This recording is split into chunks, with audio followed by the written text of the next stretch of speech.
This video will help you sleep and relax. But before we begin, I would like to know which city you're from and what time you're watching this.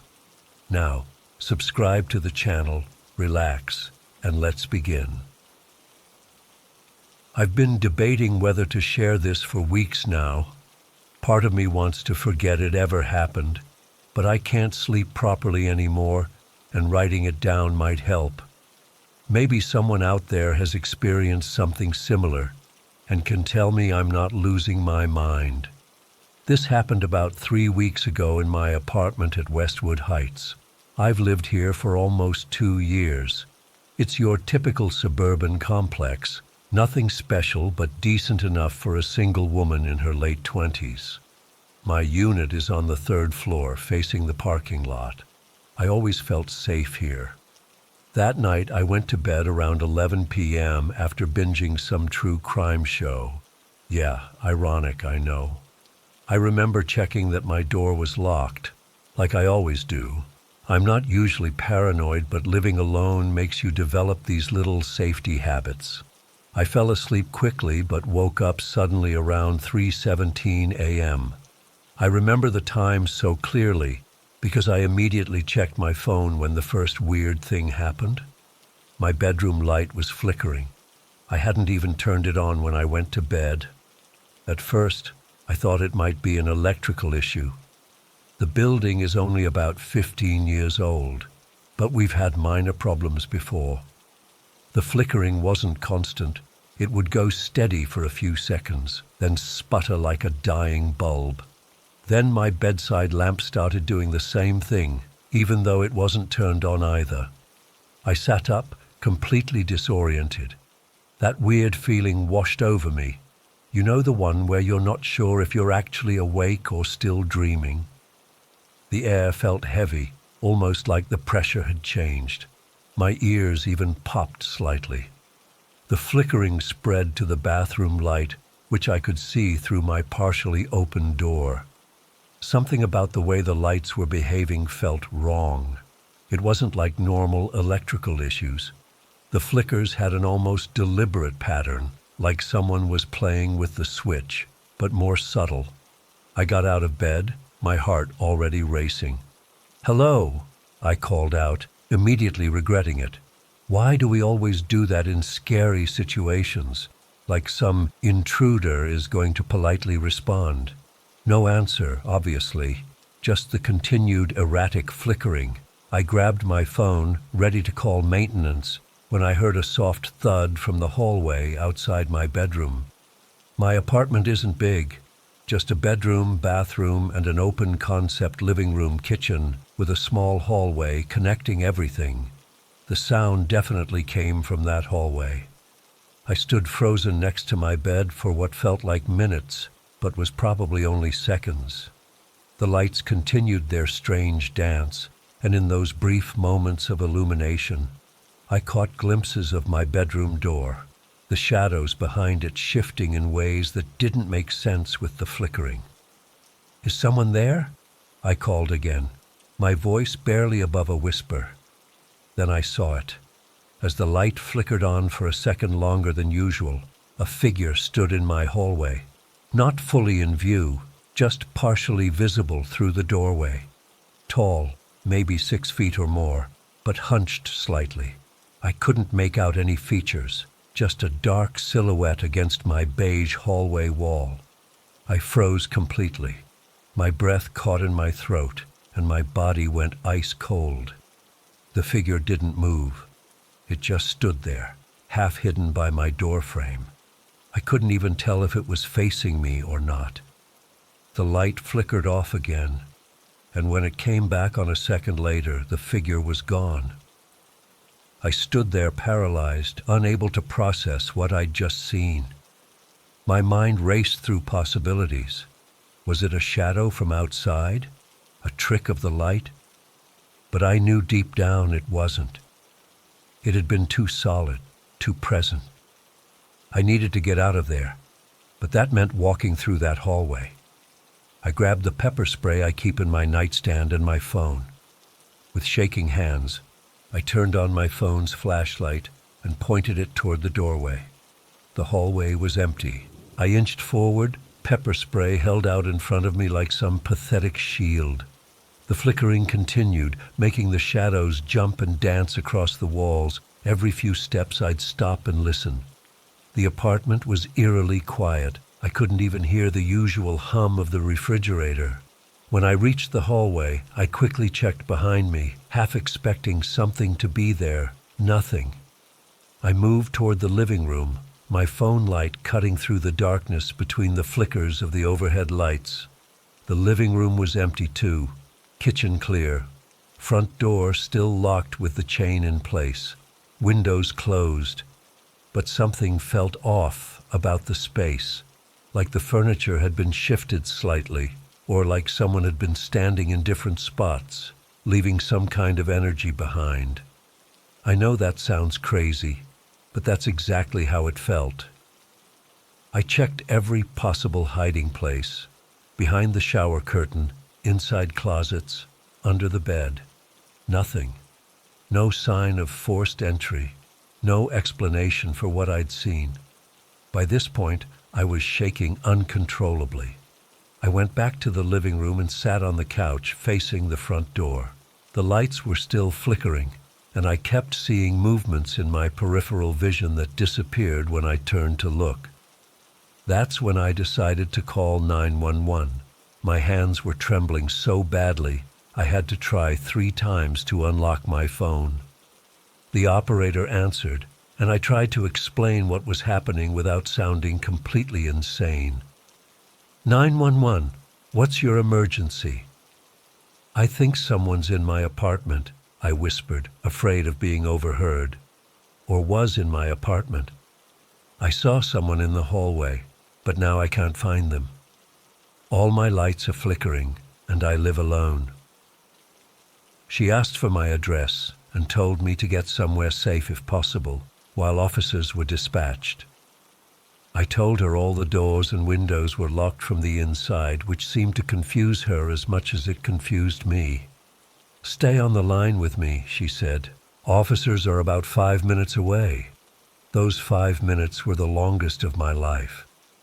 I sat there, staring at my front door, pepper spray clutched in my sweaty palm, phone pressed to my ear. The operator kept asking me questions. Did I see the person clearly? Was anything taken? Had there been any threats? I was in the middle of answering when I heard it. Footsteps in the hallway outside my apartment. Not inside, outside, in the building's corridor. Slow, deliberate steps that stopped right in front of my door. Someone's outside my door, I whispered to the operator. That might be the responding officers, she said, but something in her voice told me she wasn't sure. I moved away from the door, backing up until I hit the kitchen counter. The footsteps didn't sound like multiple officers. It sounded like one person, standing perfectly still now. Then came a second set of footsteps, joining the first, and a third, all converging outside my door. There are multiple people out there, I told the operator, my voice barely audible now. They're not knocking or identifying themselves. The lights in my apartment flickered more intensely, almost strobing. And then I heard it, the gentlest touch on my door handle.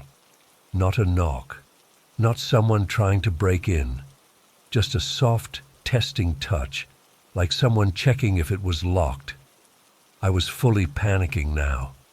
They're trying my door, I hissed into the phone. The officers should be there any second, the operator assured me, but her voice sounded distant, like she was underwater. The handle moved slightly, testing the lock. I looked around desperately for some way out. The only exit was through that door or a third-floor window. I backed into my bedroom, closing and locking that door too. I'm trapped in my bedroom now, I told the operator. Please tell them to hurry. The light flickering suddenly stopped. Everything went completely dark, not just my lights, but my phone died simultaneously, cutting off the 911 call. Even my phone's flashlight, which had been on, went out. I stood in total darkness, listening. The footsteps outside seemed to multiply, circling, pacing, not talking, not making any noise except those methodical steps. I pressed my ear against my bedroom door, straining to hear what was happening in my apartment. For a moment, there was nothing. Then my front door creaked, the sound it makes when it opens slowly. They were inside. I backed away from the door, fumbling in the dark for something, anything to defend myself with. I grabbed a glass water bottle from my nightstand and held it like a club. Footsteps moved through my living room. Multiple sets, walking in perfect unison. They stopped, and for several heartbeats, there was absolute silence.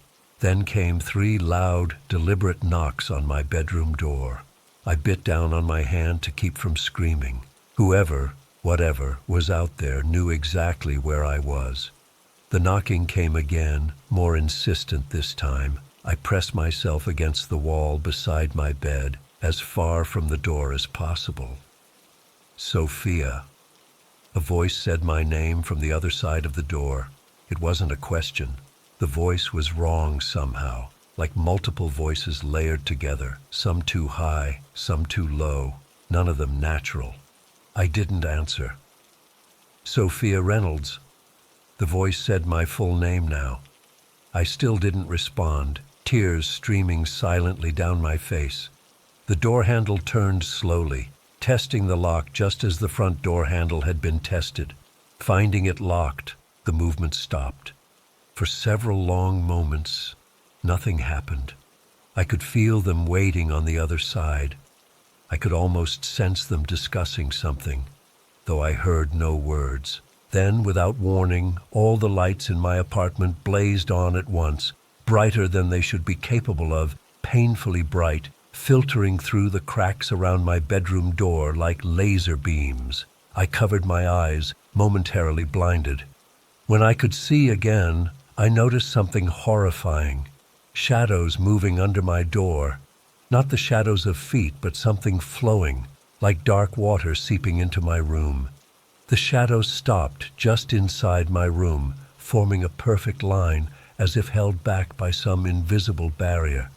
Then came a sound I'll never forget, a deep, resonant hum that seemed to come from everywhere at once.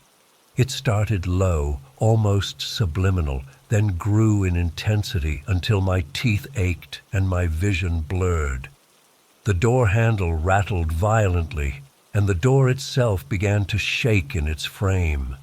I was beyond terror now, in some new state I don't have words for. I pressed myself harder against the wall, waiting for the door to splinter, for whatever was out there to come for me. And then, nothing. The humming stopped abruptly. The shadows retreated. The lights returned to normal intensity, then turned off completely. The apartment went silent. I stood frozen for what must have been 20 minutes, not daring to move.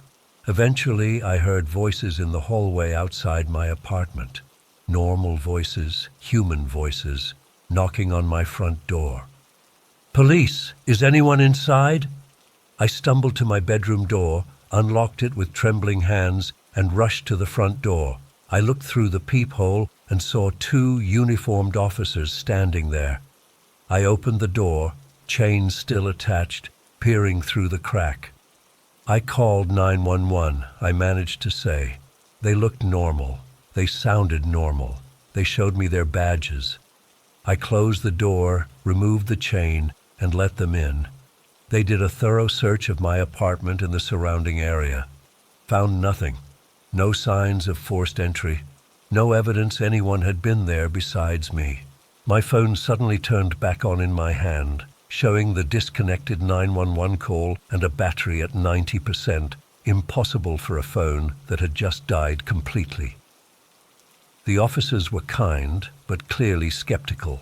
They told me they'd been knocking for almost 10 minutes before I answered. According to them, they arrived just 7 minutes after my call was disconnected. but it felt like only seconds had passed between the intruders disappearing and the police arriving. They asked if I had been drinking or taking any medications, if I had any history of sleepwalking or night terrors.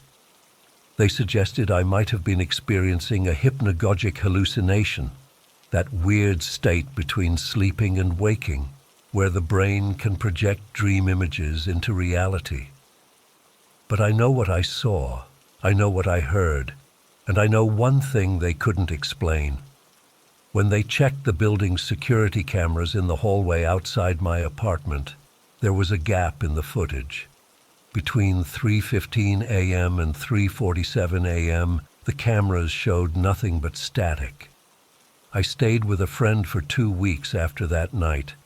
I've only been back in my apartment for a few days now. I've had an electrician check the wiring, nothing wrong, changed the locks, though they were never broken, and installed my own security cameras. The lights haven't flickered since. I haven't seen any figures in my hallway. But sometimes when I'm about to fall asleep, I hear what sounds like footsteps stopping outside my door. And sometimes, just as I'm waking up, I could swear I hear someone whisper my name. I don't know what happened that night. I don't know who or what was in my apartment, or how they got in through locked doors and windows. I don't know why they left without harming me. And that's almost the worst part. Not knowing if they'll come back or if next time that bedroom door won't hold.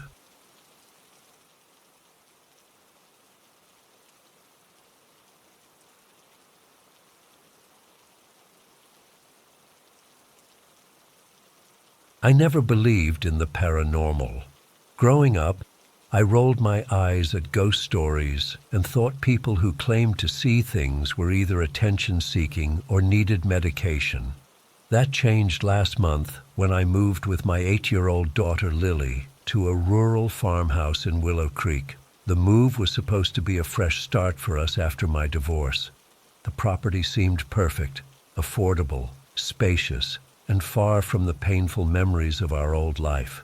The realtor mentioned it had been vacant for almost 2 years, but I didn't think much of it. Rural properties often sit on the market longer, and the price was right for a single mom on a budget. We'd been there just over 3 weeks when it happened. I'd spent that Saturday painting Lily's bedroom the lavender color she'd begged for and unpacking the last few boxes. By evening, I was exhausted, but satisfied with our progress making this old house feel like home. We'd just finished watching a movie together on the couch.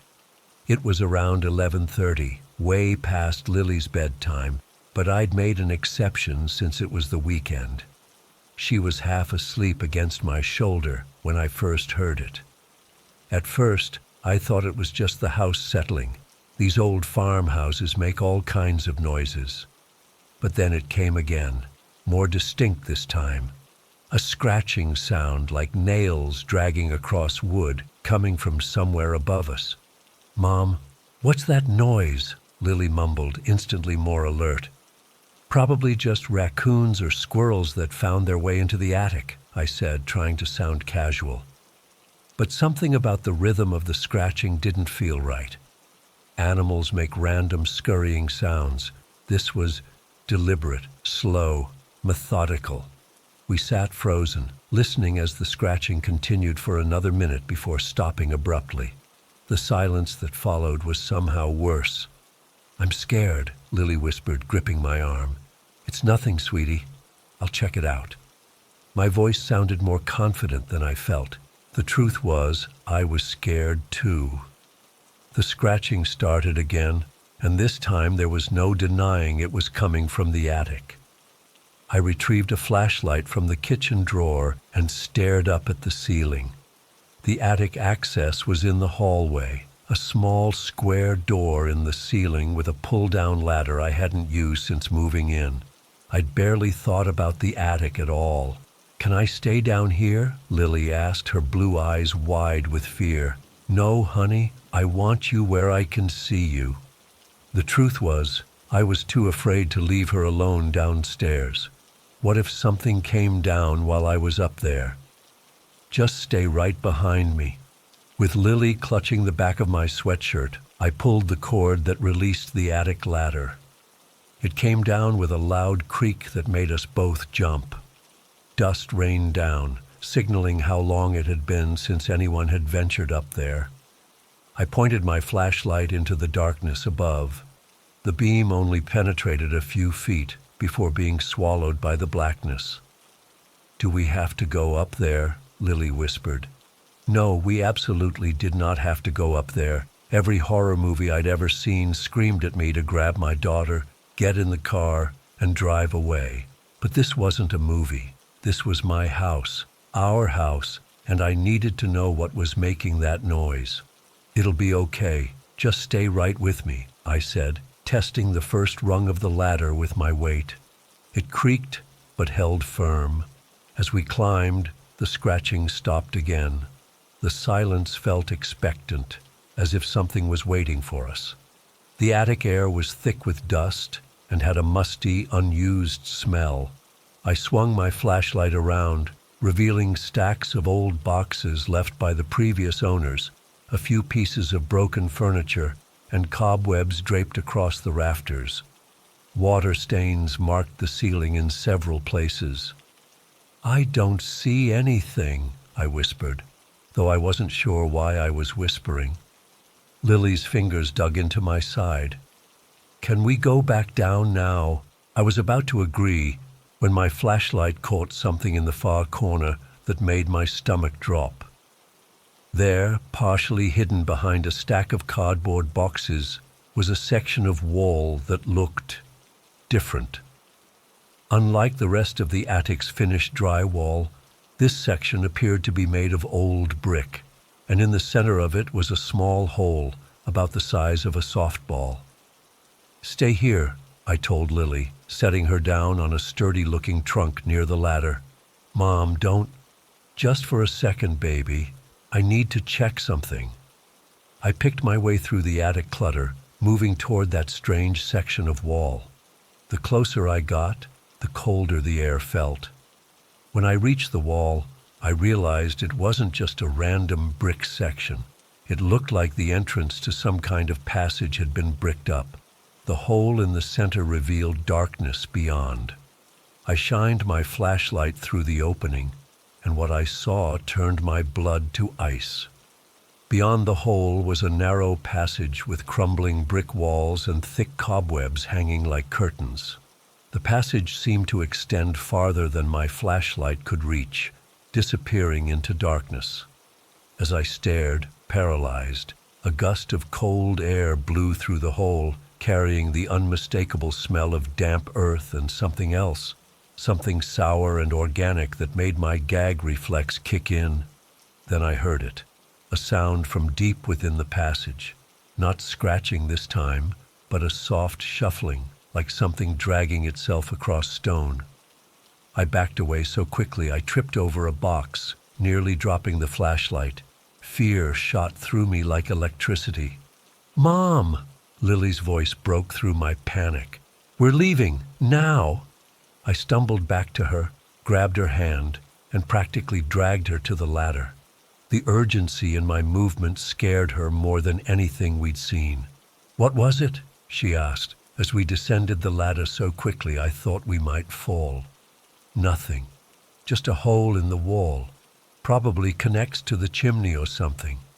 The lie came easily. Anything to keep her calm while my mind was screaming. Once we were back in the hallway, I yanked the attic ladder back up and secured the door. My hands were shaking so badly I could barely manage it. "Can I sleep with you tonight?" Lily asked in a small voice. "Of course you can," I said, pulling her close.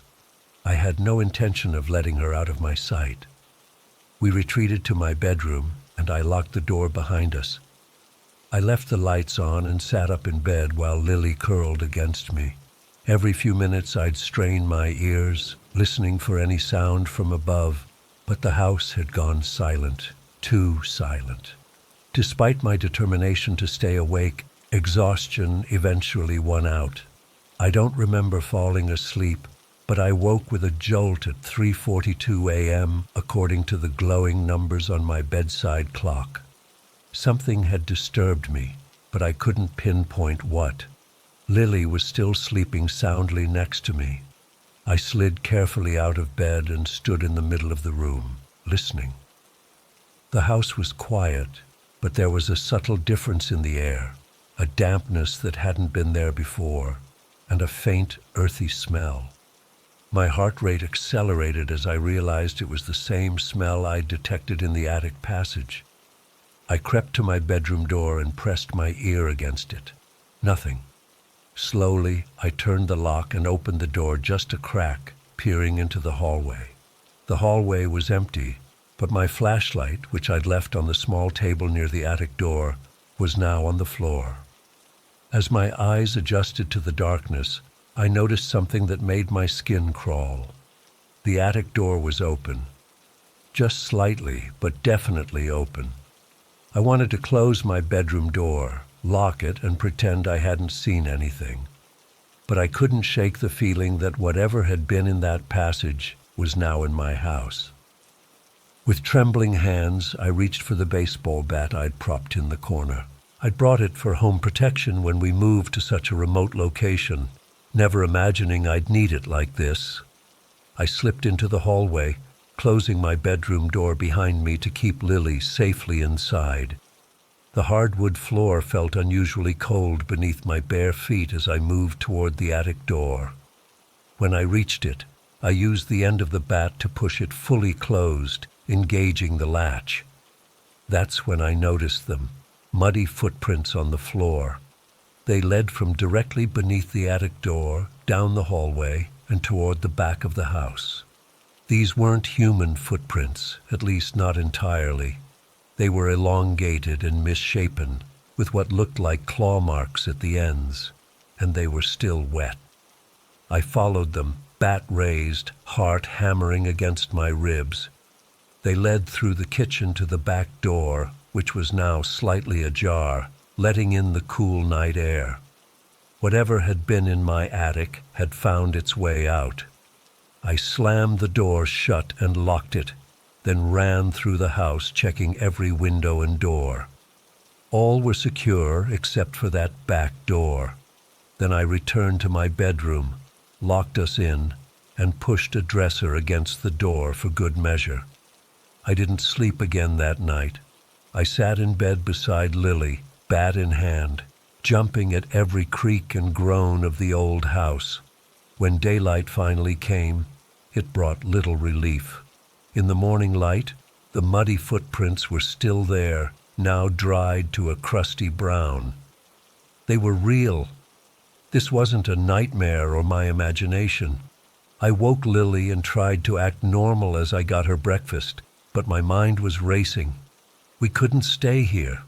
I had no idea what had been in our attic or if it would return, but I wasn't willing to find out. Lily, how would you feel about staying with Grandma for a while? I asked, trying to keep my voice steady. She looked up from her cereal. Are we in danger?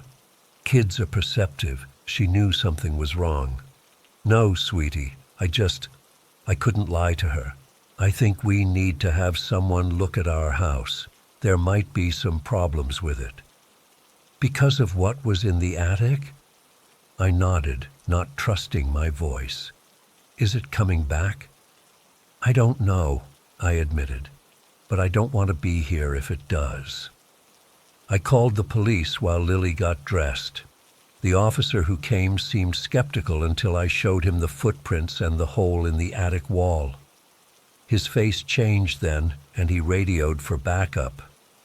You said you've only been here 3 weeks? He asked, making notes. Yes. The realtor mentioned it had been vacant for a while before we moved in. He nodded grimly. 2 years. The previous owners left suddenly. There were rumors.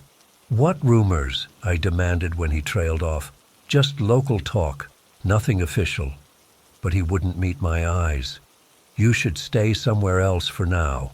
We'll need to investigate this thoroughly. I didn't need to be told twice. I packed essentials for Lily and myself, while officers took pictures and measurements of the footprints and examined the attic. One of them mentioned something about the property history and structural abnormalities not in the original blueprints. With Lily safely buckled in the car, I took one last look at the farmhouse. In daylight, it looked so normal. White clapboard siding, green shutters, wraparound porch. Nothing to suggest the horror hiding within its walls. As we drove away, I couldn't help wondering about the previous owners and why they'd left so suddenly. What had they encountered? Had they found the passage too? And most troubling of all, where did that passage lead? And what had been using it? It's been 3 weeks now. We're staying with my mother while I try to figure out what to do. The police investigation revealed that the brick passage extended deep beneath the property, eventually connecting to a network of natural caves several miles away. They found evidence of recent occupation, not by animals, but something else they won't specify. I've put the house up for sale, disclosing everything. I doubt it will sell, but I can't bring myself to go back there. Sometimes I wake in the night, thinking I hear scratching sounds. And sometimes, when the wind blows just right, I catch that same earthy, sour smell. In those moments, I'm gripped by the certainty that whatever was in my attic that night is still out there somewhere in the rural countryside of Willow Creek. And I can't shake the feeling that it remembers us.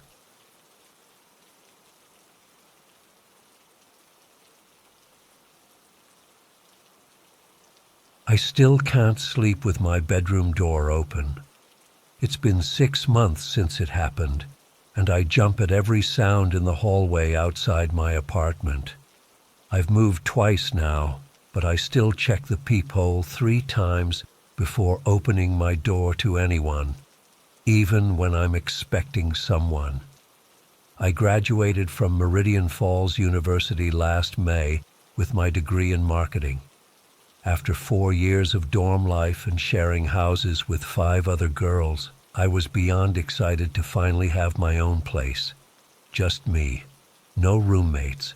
No arguing over whose turn it was to buy toilet paper or clean the shower.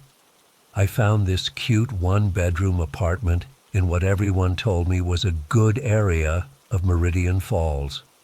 The rent was reasonable, well, as reasonable as rent can be these days, and it was only a 15-minute drive to my new job at a local marketing firm. The apartment complex wasn't anything fancy, just a 3-story building with about 30 units. Beige hallways, beige carpet, but my unit had been recently updated with new appliances and gray vinyl flooring that looked like wood. I spent my first few weeks there, painting an accent wall in the living room, this gorgeous deep teal color, and hanging plants everywhere. I was so proud of myself for becoming a real adult with my own place. I didn't know many of my neighbors. There was a young couple across the hall who I would sometimes nod to when we passed each other, and an older woman next door who I once helped carry groceries up the stairs when the elevator was broken. But that was about it. The apartment on my other side, 212, I knew someone lived there, but I'd only caught glimpses of him. A middle-aged guy, maybe early 50s, gray at his temples, average height, average build. Nothing remarkable about him that would make you look twice if you passed him on the street. Sometimes I'd hear his TV through the wall, usually playing what sounded like action movies or sports. We'd never spoken, though, not even a hello in the hallway.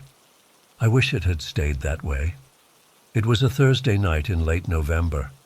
I remember because I had just finished a huge project at work that day and was feeling relieved it was done. I had treated myself to takeout from this Thai place down the street. Pad Thai and spring rolls that I was planning to eat while binge-watching the new season of this crime show I was into. I'd changed into my comfiest sweatpants and an old university hoodie, poured myself a glass of wine, and was just about to hit play when I heard the knock. 3 sharp knocks on my door. Not aggressive, but urgent. I wasn't expecting anyone, so I set my wine down and went to the door. When I looked through the peephole, I saw my neighbor from 212. He was shifting his weight from foot to foot, looking anxious. I hesitated for a second before opening the door just a crack, keeping the chain on. "Hi," I said, trying to keep my voice friendly, despite my annoyance at having my evening interrupted. "I'm so sorry to bother you," he said.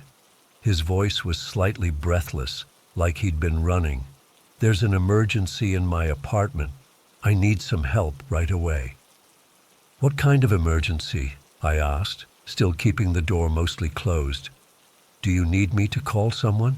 He ran a hand through his hair, looking distraught. "It's my sink. A pipe burst or something. There's water everywhere, and it's getting worse. I don't know where the main shutoff is. The building manager isn't answering, and I saw your light was on. Please, I need an extra set of hands before it floods into the unit below." I hesitated.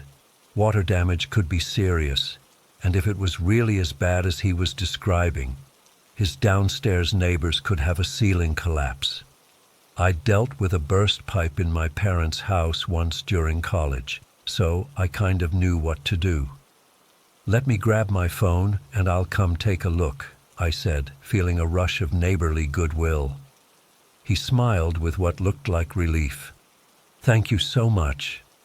Actually, could I just step in for a minute? I'm soaked from trying to contain it." I glanced down and noticed his jeans did look wet around the ankles. Without thinking too much about it, I unlatched the chain and opened the door wider. "Sure, come in while I grab my shoes." That was my first mistake. As soon as he stepped inside and I closed the door behind him, something changed. It wasn't obvious at first, just this subtle shift in the air between us. He didn't move further into the apartment like I expected. He just stood there, right inside the doorway, looking at me. "So, where's the leak?" I asked, reaching for my tennis shoes by the door. He didn't answer. When I straightened up and looked at him again, the expression on his face made my stomach drop. He was staring at me with this intensity that hadn't been there before. His eyes were moving slowly across my face, down my body, and back up again. The anxious, harried neighbor act had completely vanished. Now he just looked, focused, calculating. "Is everything okay?" I asked, my voice coming out smaller than I intended. That's when he smiled, not a friendly smile, not even close. It was the kind of smile that doesn't reach the eyes, the kind that makes you realize you've made a terrible mistake. "Everything's perfect," he said quietly. I took an instinctive step backward. "I think you should go. I can call maintenance for you instead." He tilted his head slightly, studying me like I was some kind of interesting specimen. "You know, I've been watching you since you moved in." His voice was conversational, casual even. "Through the walls, I can hear when you shower, when you're on the phone, when you come home late. I've been waiting for the right moment." My blood went cold.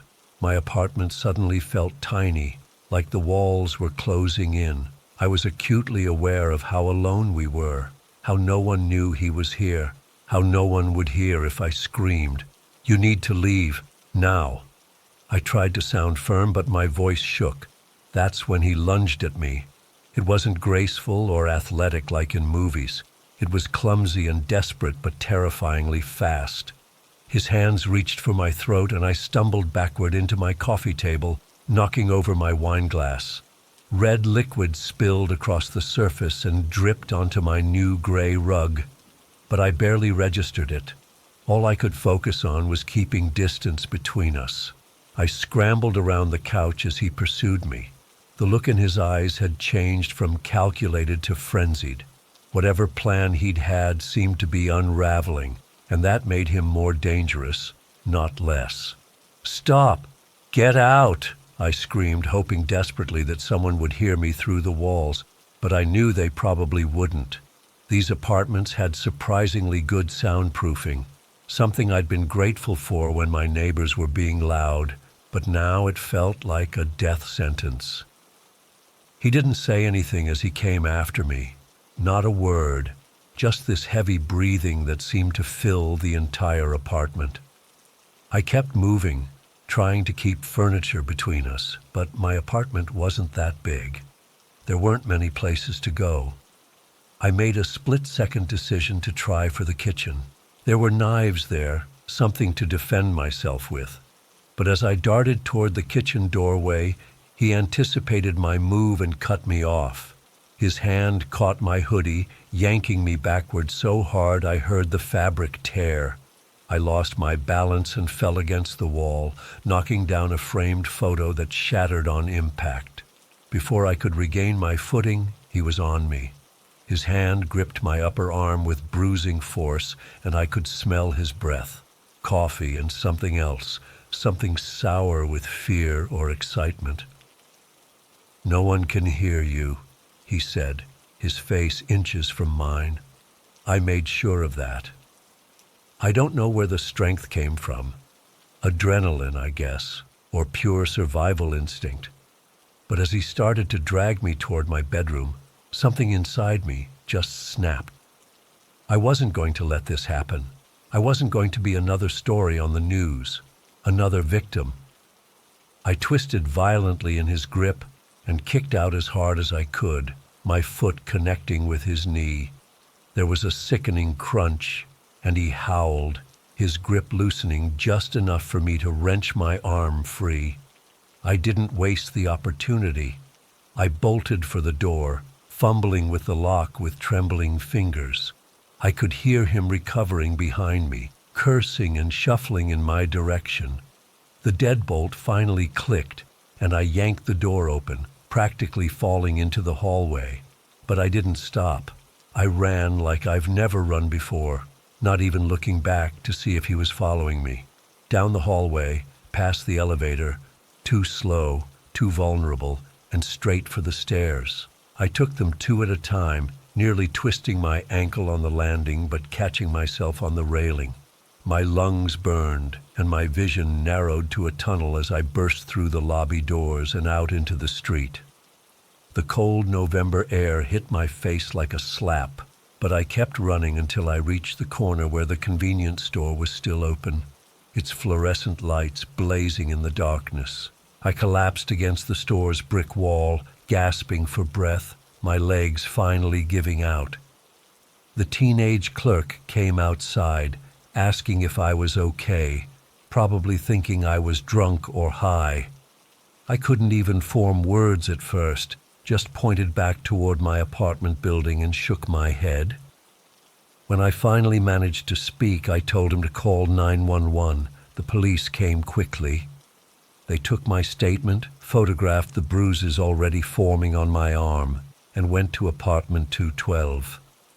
But he was gone. Completely gone, like he'd never been there at all. His apartment was empty, not empty like he'd just stepped out, but empty like no one had lived there for months. No furniture, no personal belongings, nothing. The building manager confirmed that apartment 212 had been vacant for nearly 3 months. The previous tenant, an elderly woman, had moved to a retirement community. They'd been showing it to prospective renters, but no one had signed a lease yet. But that was impossible. I'd heard him. I'd seen him coming and going. I had his handprint bruised into my arm. The police searched my apartment for evidence, but aside from the overturned wine glass, the broken picture frame, and my torn hoodie, there wasn't much to find. No fingerprints except mine, no forced entry, nothing to suggest anyone else had been there. They took my statement again, and again, each time asking more questions, their expressions growing more skeptical. I could feel them starting to doubt me, wondering if I'd imagined it all or made it up for attention. But I know what happened. I know what I saw. I know how close I came to I can't even finish that thought. I moved out the next day, staying with a college friend until I found a new place. I've installed extra locks, a security system, cameras. I've taken self-defense classes. I've done everything I can to feel safe again, but I don't think I ever will, because they never found him. And sometimes, when I'm trying to fall asleep at night, I swear I can hear someone breathing on the other side of my bedroom wall, and I'm left wondering, did I ever really see his face clearly enough to recognize him if I saw him again? Is he still out there, watching, waiting for the right moment? And why me? What made him choose my door to knock on that night? I don't have answers, just this hollow feeling in my chest and the certainty that I came closer to disappearing than anyone should ever have to experience. I check my locks. I check them again. I try to sleep, but I never ever open my door without knowing exactly who's on the other side.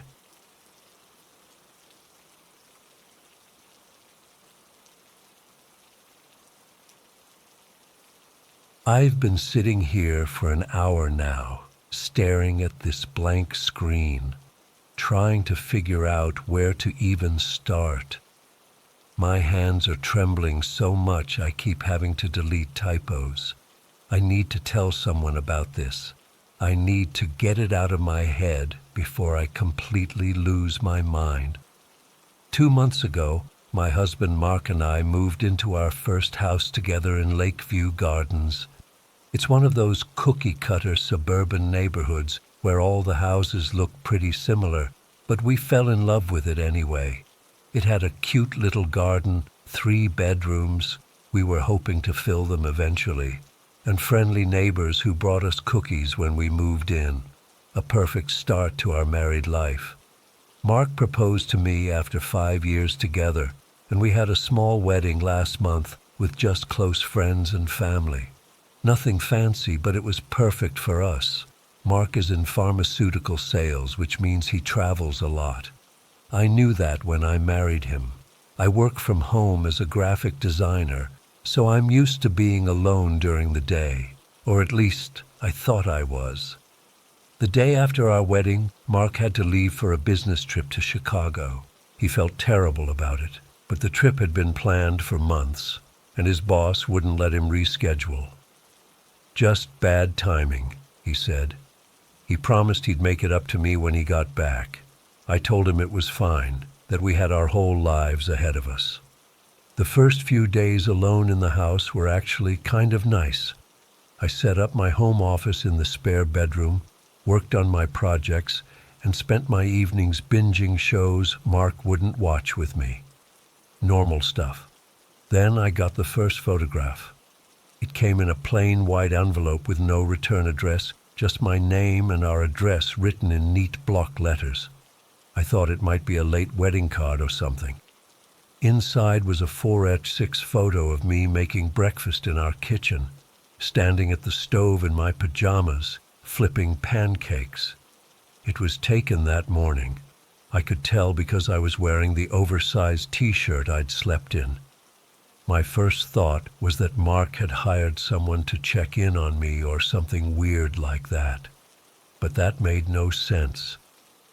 I called him immediately, and he seemed genuinely confused. He suggested maybe one of our friends was playing a prank.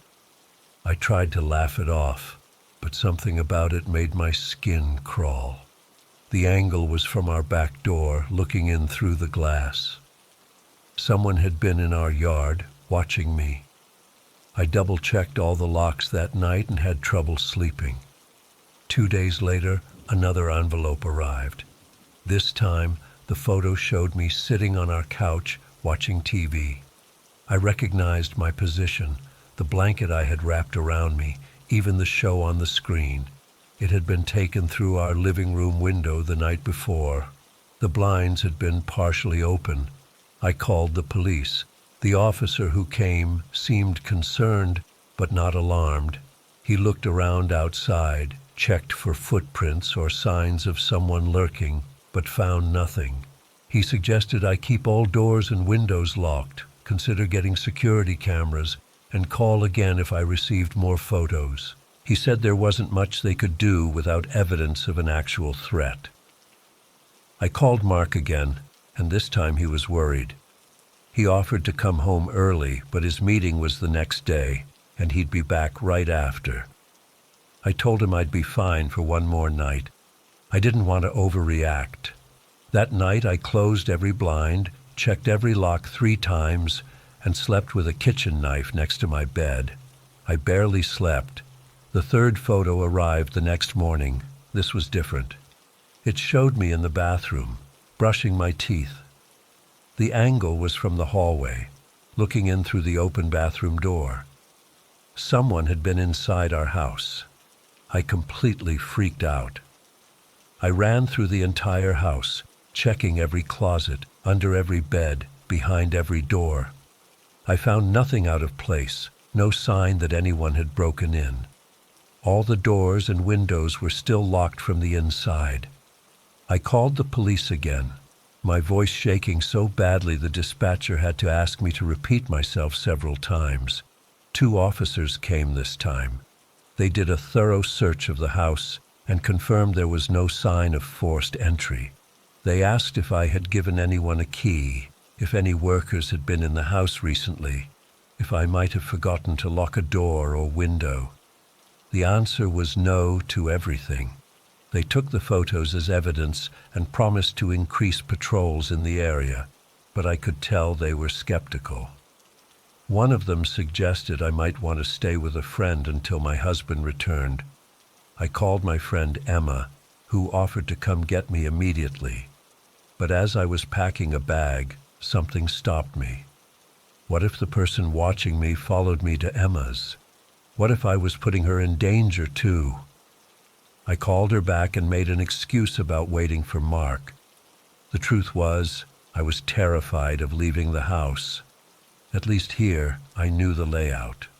I knew where to hide. I spent that day in a paranoid haze, jumping at every sound, constantly checking and rechecking locks. I pushed a dresser in front of the bedroom door and sat with my back against the wall, that kitchen knife still clutched in my hand.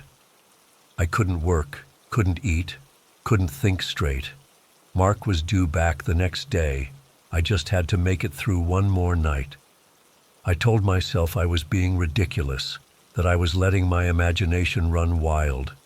But I couldn't shake the feeling of eyes on me, watching, waiting.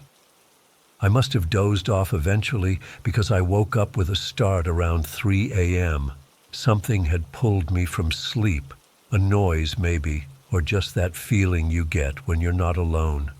I sat perfectly still, listening. The house was silent. Then I heard it, a soft creak from downstairs, the sound of weight on our old hardwood floors. My heart was pounding so hard I was sure whoever was down there could hear it. I gripped the knife tighter, my palms slick with sweat. Should I call 911? My phone was charging on the nightstand. To reach it, I'd have to move, make noise. Another creak, closer this time, on the stairs. I couldn't breathe. I couldn't move. I sat there frozen, knife ready, eyes fixed on the bedroom door with the dresser pushed against it. Would it be enough to keep someone out? The footsteps stopped. Silence again. Minutes passed, though they felt like hours. Had I imagined it? Was my fear making me hear things? Then an envelope slid under the door. I stared at it, that plain white rectangle against the dark hardwood. It was impossible. Someone was in my house, had walked up to my bedroom door, and slid that envelope under it. They were on the other side of that door right now. I don't know how long I sat there, paralyzed. Eventually, the gray light of dawn began to filter through the curtains. I hadn't heard anything more. No footsteps leaving, no doors opening or closing. Just silence. When the room was light enough that I could see clearly, I finally found the courage to move. I crept to the door, picked up the envelope with trembling fingers. Inside was a photo of me sleeping in my bed from the night before. A close-up of my face, peaceful in sleep, completely unaware of the person standing over me, taking my picture. I threw up right there on the bedroom floor. After that, I pushed the dresser away, ran downstairs, and went straight out the front door. I didn't care about anything except getting out of that house. I ran to my next-door neighbor's place and pounded on their door until Mrs. Peterson answered in her bathrobe, looking alarmed. She let me use her phone to call the police. I'd left mine in the bedroom, and they came right away. This time, they took it seriously. They searched the entire house, the yard, everything. Again, they found no evidence of forced entry, no fingerprints, nothing disturbed or taken, just that photograph. I couldn't go back inside. I sat in Mrs. Peterson's kitchen, drinking tea with shaking hands while the police did their work. She kept asking what happened, but I couldn't bring myself to explain. How do you tell someone that a stranger has been watching you, photographing you, standing over you while you sleep? Mark called around noon to say his flight had landed and he was on his way home. I was still at Mrs. Peterson's, unable to form coherent sentences when the police asked me questions. They wanted me to come to the station to file a formal report, but I refused to go anywhere until Mark got home. When he finally arrived, I collapsed into his arms, sobbing. The police explained the situation to him while I clung to him. He looked pale, shocked. He insisted on taking me to a hotel for the night while the police continued their investigation. At the hotel, after I'd calmed down somewhat, I showed Mark the previous photos I'd kept. He studied them with a frown, asking questions about when they arrived, if I'd noticed anyone suspicious around the neighborhood. Then he asked a question that hadn't occurred to me. Have you met all our neighbors yet? I hadn't. We'd been so busy unpacking and settling in, then preparing for the wedding, that I'd only met a few. The Petersons next door, an elderly couple across the street, and a woman with a baby a few houses down. There's that house at the end of the street, Mark said. The gray one with the overgrown yard. Have you ever seen who lives there? I hadn't. The house had always looked empty whenever I'd walked past it. The next morning, after a restless night at the hotel, Mark insisted on going home to get fresh clothes and check on the house. I begged him not to leave me, but he promised he'd be quick. While he was gone, I sat in the hotel room, jumping at every sound in the hallway. When he returned, he seemed agitated. He said everything at the house was fine, but he'd stopped by the police station on the way back. They still had no leads. He suggested we drive around the neighborhood, see if anything looked suspicious. I was terrified to go back there, but having Mark with me made it feel safer. As we drove slowly down our street, I noticed Mark watching the gray house at the end. Let's knock on their door, he said suddenly. Maybe they've seen something. I didn't want to, but Mark was already pulling over. The house looked even more neglected up close. Peeling paint, overgrown bushes, blinds drawn on every window. Mark knocked on the door while I stayed in the car, unable to make myself get out. No one answered, but as Mark turned to leave, I saw a curtain twitch in one of the windows. Someone's in there, I said when he got back to the car. Mark frowned, looking back at the house. I'm going to ask around about who lives there. We spent the day talking to neighbors, showing them the photos, with my face blurred out, asking if they'd seen anyone suspicious. No one had, but several mentioned the gray house, saying a man had moved in about 3 months ago, right before we did. No one seemed to know much about him. He kept to himself, rarely came outside. By the time we got back to the hotel, I was exhausted but determined. We need to find out who lives in that house, I said. Mark nodded, but there was something odd in his expression. "I'll handle it," he said. "You should rest." The next day, Mark said he had to run some errands. He was being vague, distracted. I was still too scared to be alone, so I went with him. He stopped at a hardware store and bought new locks for our house. Then, instead of heading back, he drove to the gray house. "What are you doing?" I asked, panic rising in my throat. "I'm going to find out who's doing this to you," he said, his voice hard. Before I could stop him, he was out of the car and marching up to the front door. This time, he didn't just knock, he pounded, shouting for someone to open up. I watched in horror from the car, frozen in place. To my surprise, the door opened. A thin man stood there looking nervous. From a distance, I couldn't make out his features clearly, but something about his posture seemed familiar. Mark and the man spoke for a few minutes. I couldn't hear what they were saying, but their body language was tense. Then, to my utter shock, Mark went inside the house, closing the door behind him. I sat in the car, my mind racing. What was he doing? Should I call the police? I was reaching for my phone when Mark emerged from the house about 10 minutes later. His face was ashen. He got in the car without a word and started driving. "What happened?" I demanded. "Who is that guy?" Mark didn't answer immediately.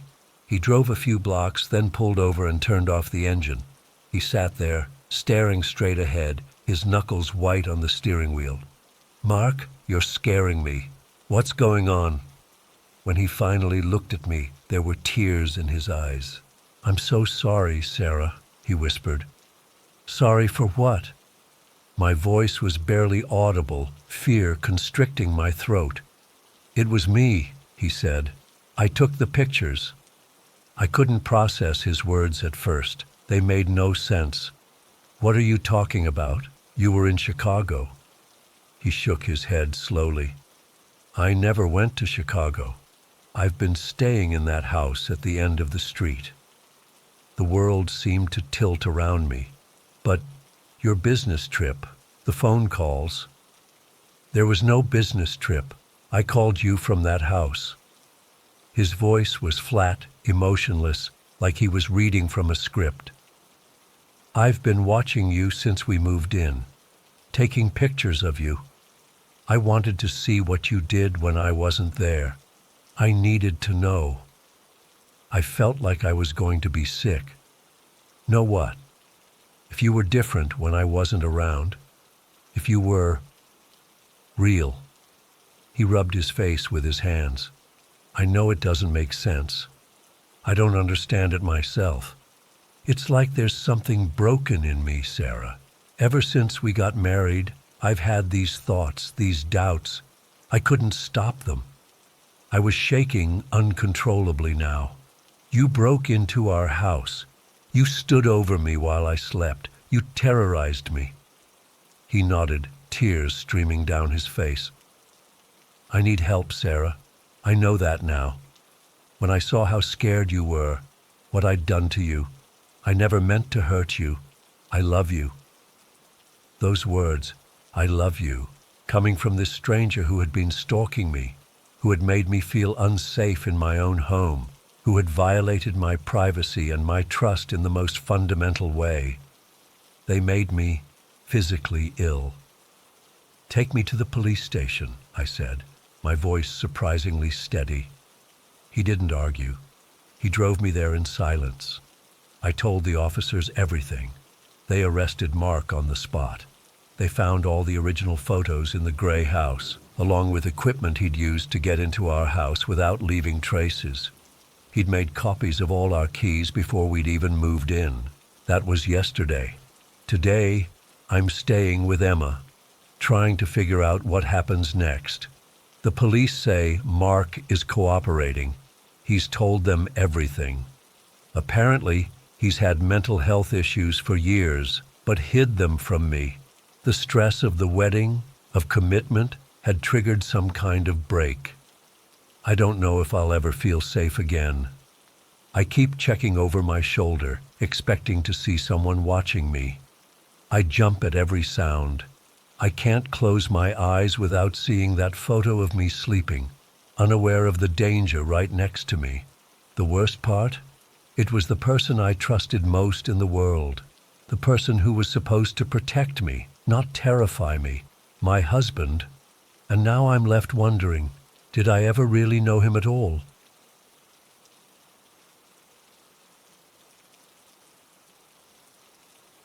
I've never told this story online before.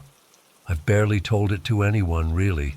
But it's been eating away at me for months now, and I need to get it out there.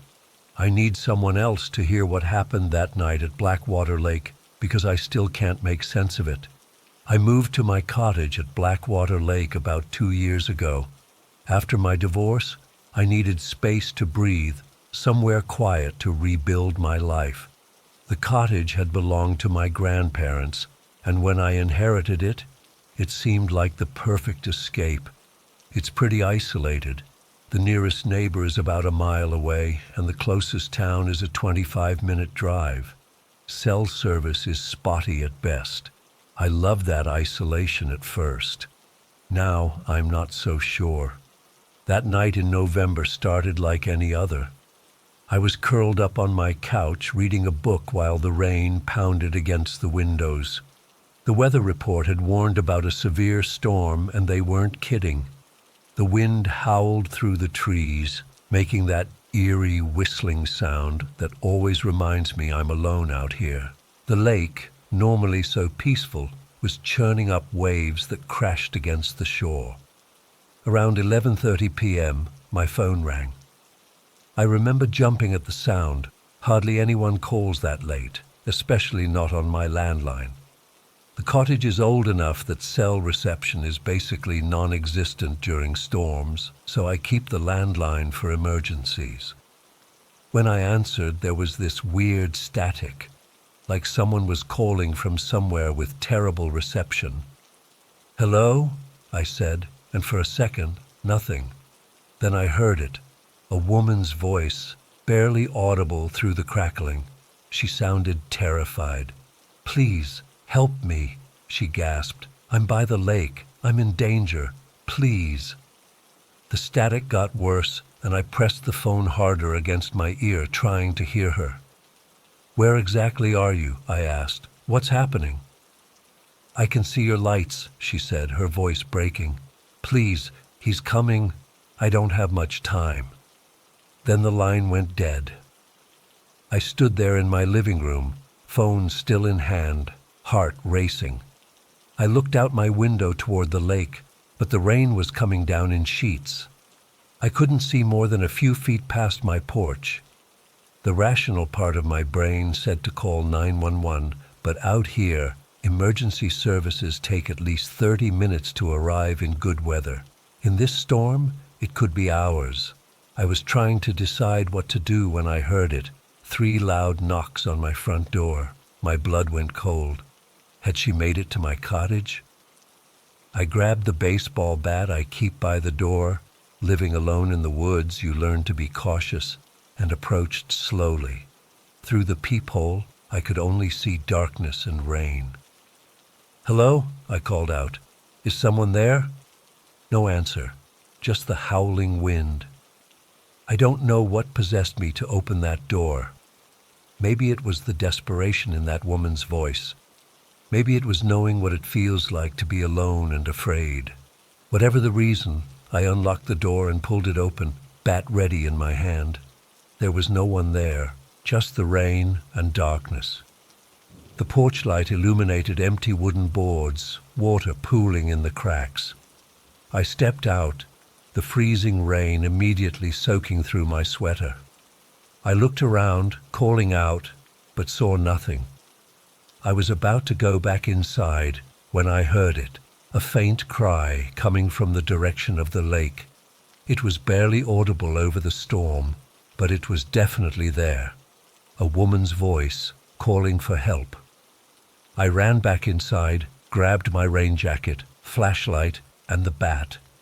I probably should have been more scared than I was, but all I could think about was someone in trouble, alone in this storm.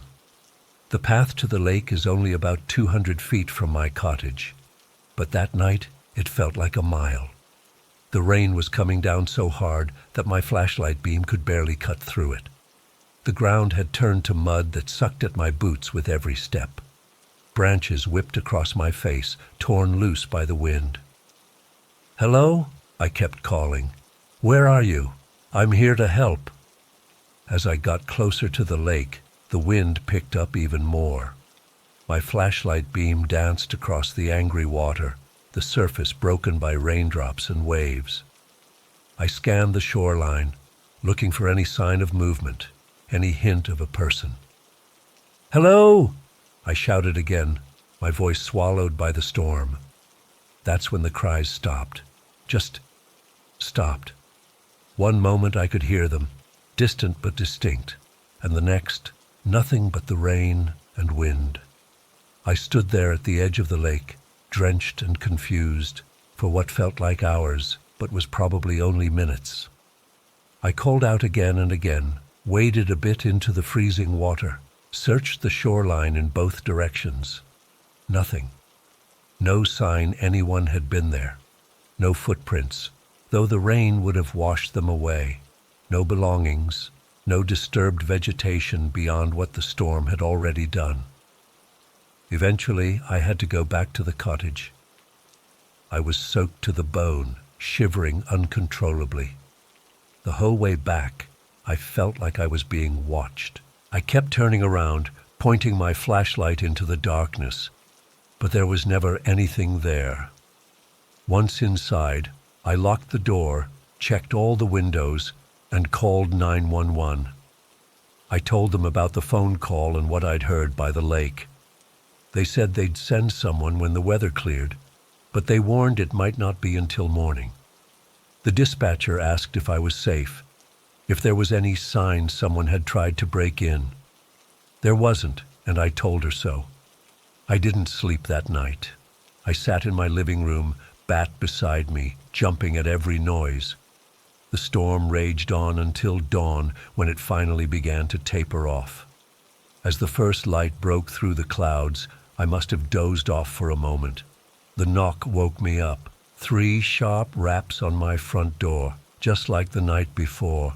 I gripped the bat and approached cautiously. This time, when I looked through the peephole, someone was there. A woman, maybe in her early 30s, with dark hair plastered to her face from the light rain that was still falling.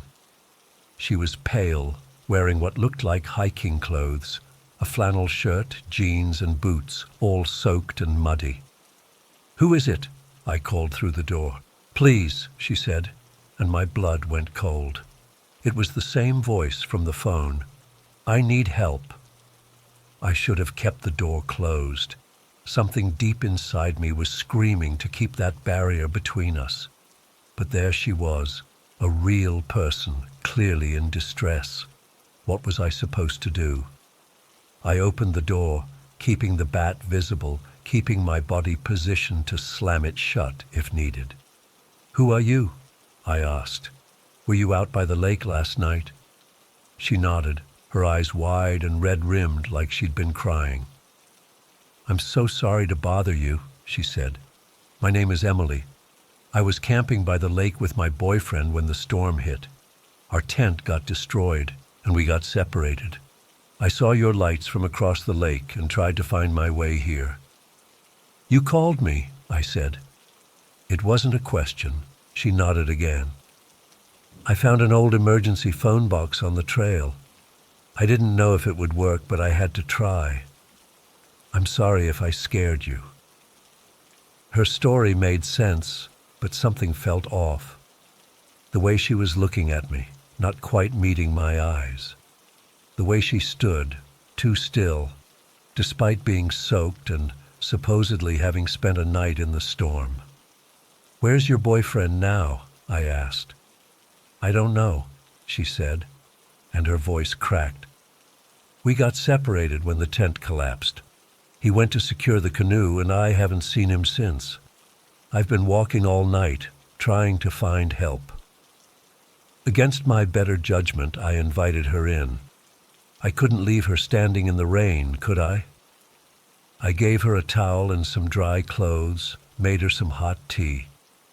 All the while, that feeling of wrongness grew stronger.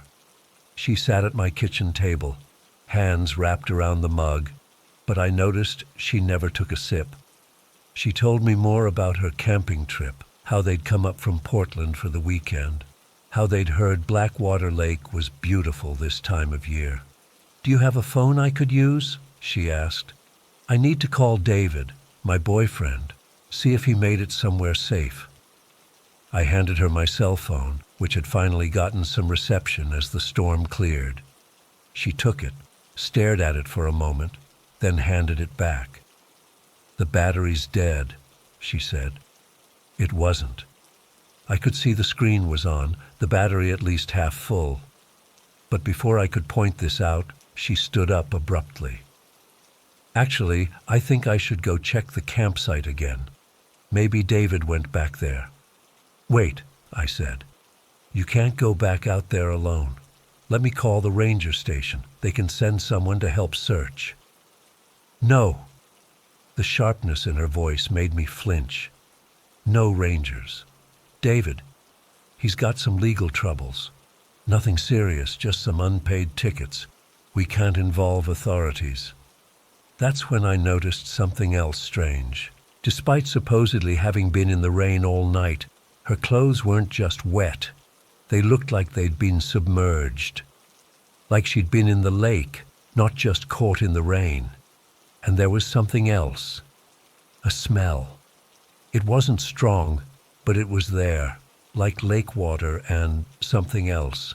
Something organic and wrong.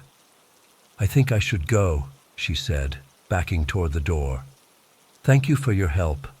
I followed her, keeping my distance. "At least let me drive you somewhere.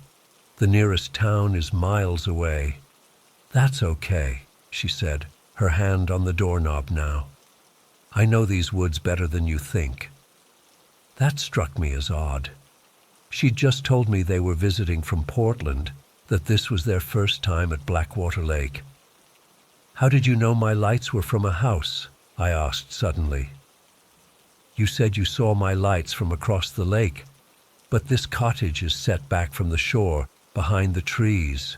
You can't see it from the water." She froze, her back to me.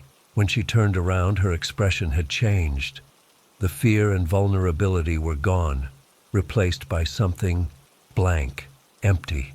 "You shouldn't go out on the lake at night," she said, her voice flat. "It's not safe." Then she opened the door and walked out. I followed her onto the porch, calling after her, but she didn't look back. She just walked straight toward the path to the lake, her movements stiff and unnatural. I ran inside to grab my phone, intending to call for help, but when I looked back out, she was gone. Not just out of sight down the path, completely gone. There's no way she could have moved that fast. 1 second she was there, and the next she'd vanished. I spent the rest of the day in a state of panic and confusion. I called the ranger station and reported what had happened. They sent someone out, and we searched the area around my cottage and the lakeshore. They found no evidence of a campsite, no canoe, no signs anyone had been camping there recently. They also checked the trail for the emergency phone box she'd mentioned. There wasn't one. Hadn't been one for years, they told me. I described the woman to them. Emily, if that was even her real name.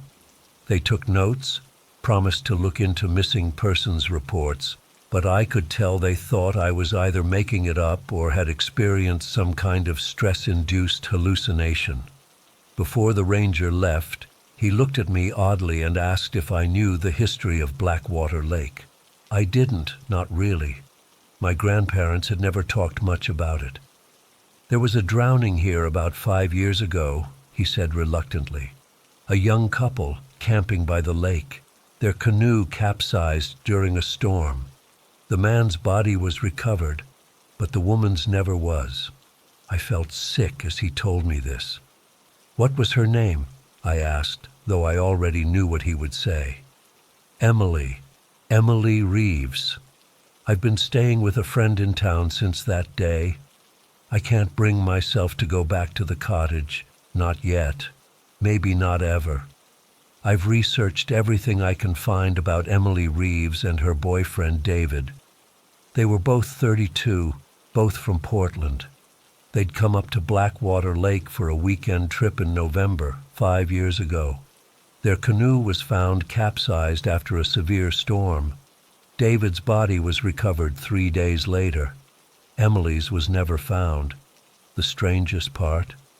The articles described Emily as having dark hair and being about 5'6", exactly like the woman at my door.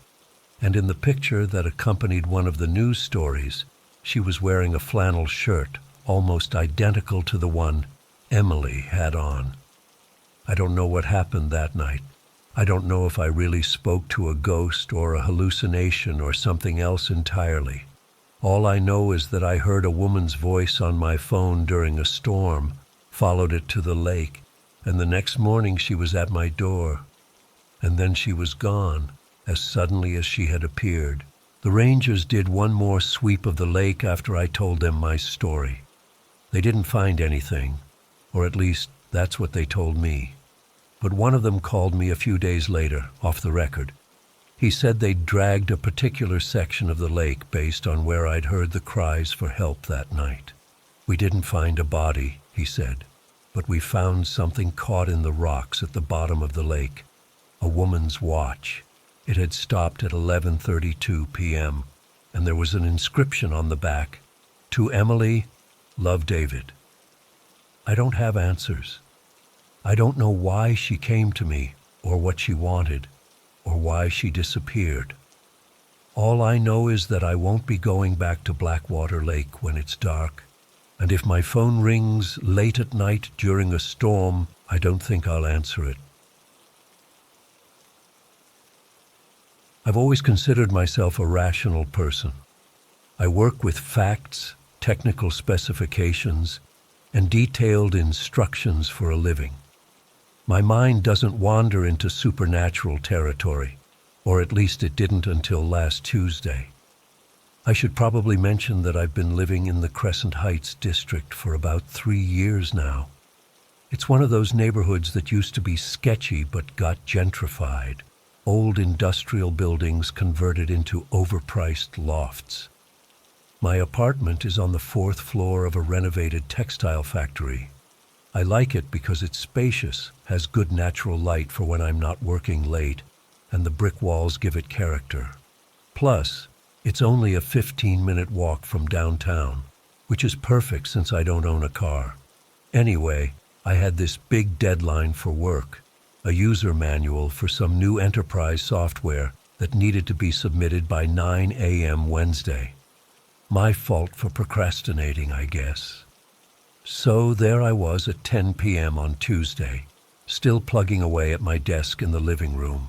My apartment has this open floor plan where the living room connects to the kitchen, and then there's a short hallway leading to the bedroom and bathroom.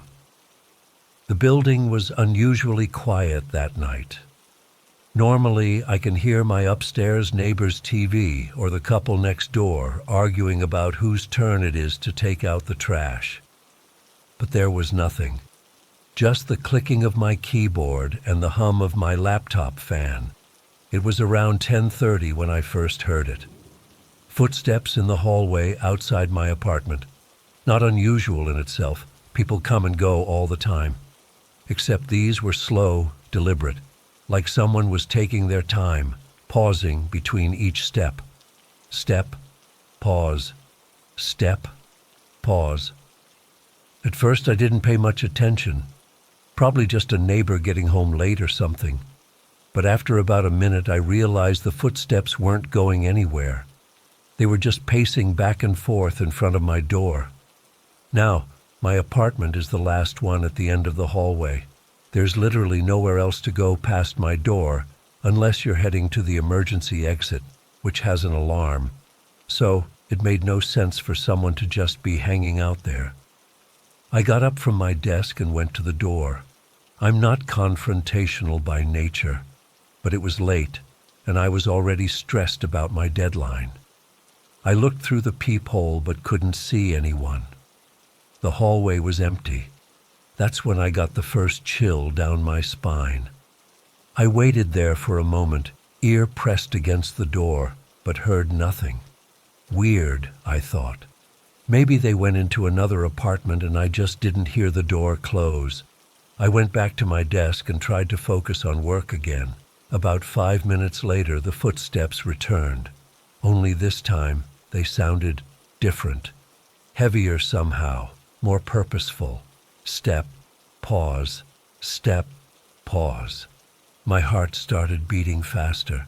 I got up again and went to the door, looking through the peephole once more. Still nothing. The hallway was well lit and completely empty. I opened the door this time and stuck my head out. "Hello?" I called out. My voice echoed a bit down the empty corridor. No response. The hallway in my building has this industrial chic vibe with exposed pipes on the ceiling and concrete floors that make sounds echo. I walked a few steps out and looked around. Nothing unusual, no one hiding in corners. Just the standard emergency exit sign glowing red at the far end and the elevator area around the corner. I went back inside, locked the door, and even put the chain on. I'm not normally paranoid, but something about those footsteps felt off. Back at my desk, I tried to concentrate on the manual again, but my mind kept wandering. I put on my headphones and played some music to drown out any more noises and help me focus. It worked for about 20 minutes.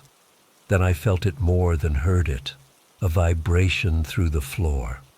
I took off my headphones. Step, step, step. No pauses now, just steady, heavy footsteps right outside my door, like someone was wearing boots, or maybe no shoes at all. Just something heavy hitting the floor with each step. I turned up my music almost to the maximum volume. My ears hurt, but I didn't care. I just wanted to drown out those footsteps. I stared at my computer screen, the words blurring together as I tried to concentrate. It was nearly midnight when I realized the footsteps had changed again. Now they weren't just outside in the hallway. Somehow, and I know this sounds crazy, they sounded like they were coming from inside my apartment, from the kitchen area specifically. I spun around in my chair. The kitchen was dark because I only had my desk lamp on, but I could see well enough to know there was nobody there, yet the footsteps continued. Step, step, step, moving from the kitchen toward me. I jumped up, nearly knocking over my chair. "Who's there?" I shouted, grabbing the closest thing I could find, a heavy stapler from my desk. Nothing. The footsteps stopped. I stood there frozen for what felt like ages, stapler raised like some pathetic weapon. My hands were shaking so badly I probably couldn't have hit anything anyway. After a minute of silence, I convinced myself I was just overtired. Stress and lack of sleep can do weird things to your mind, right? I put the stapler down and went to the kitchen to get some water. My mouth was dry as sandpaper. As I stood at the sink, I heard a floorboard creak from the hallway that leads to my bedroom. That particular creak is distinctive. I step on it every morning on my way to the shower. I whipped around, water glass still in hand. "Hello?" I called out, voice cracking slightly. "Is someone there?" Nothing but silence. I put the glass down and walked cautiously toward the hallway. I flipped on the light switch. Empty. I checked my bedroom. Empty. I checked the bathroom. Empty. I even looked under the bed and in the closet like some scared kid. Nothing. Back in the living room, I sat down hard on the couch, trying to make sense of what was happening. Maybe it was the neighbors, but I'd never heard sounds like this before. Maybe there was someone in the crawl space above the ceiling, but the footsteps had sounded like they were right there on my floor. I decided to call the building supervisor. It was late, but this was freaking me out. I picked up my phone and dialed his number. No answer. just voicemail. I thought about calling the police, but what would I say? "Hi, I'm hearing footsteps in my empty apartment." They'd think I was crazy or drunk, so I did what any rational person would do. I went back to work. I had a deadline after all. I turned my music back up and forced myself to focus on the technical specifications in front of me. It worked for about an hour. I was actually making good progress, getting into the flow of writing. Then my music suddenly cut out mid-song. At first I thought my Bluetooth headphones had disconnected, but when I checked my phone, I saw that it had powered off completely, despite being at around 70% battery when I last checked. In the new silence, I heard it again, but this time the footsteps were slowly circling my desk, around and around, like someone was walking around me just out of my peripheral vision. I spun in my chair, looking in all directions. Nothing, just the empty apartment, shadows cast by my desk lamp. But the footsteps continued, around and around. I reached for my laptop thinking I'd put on some music through its speakers instead. But as soon as I touched it, the screen went black. I hit a few keys, tried the power button. Nothing. The footsteps stopped again.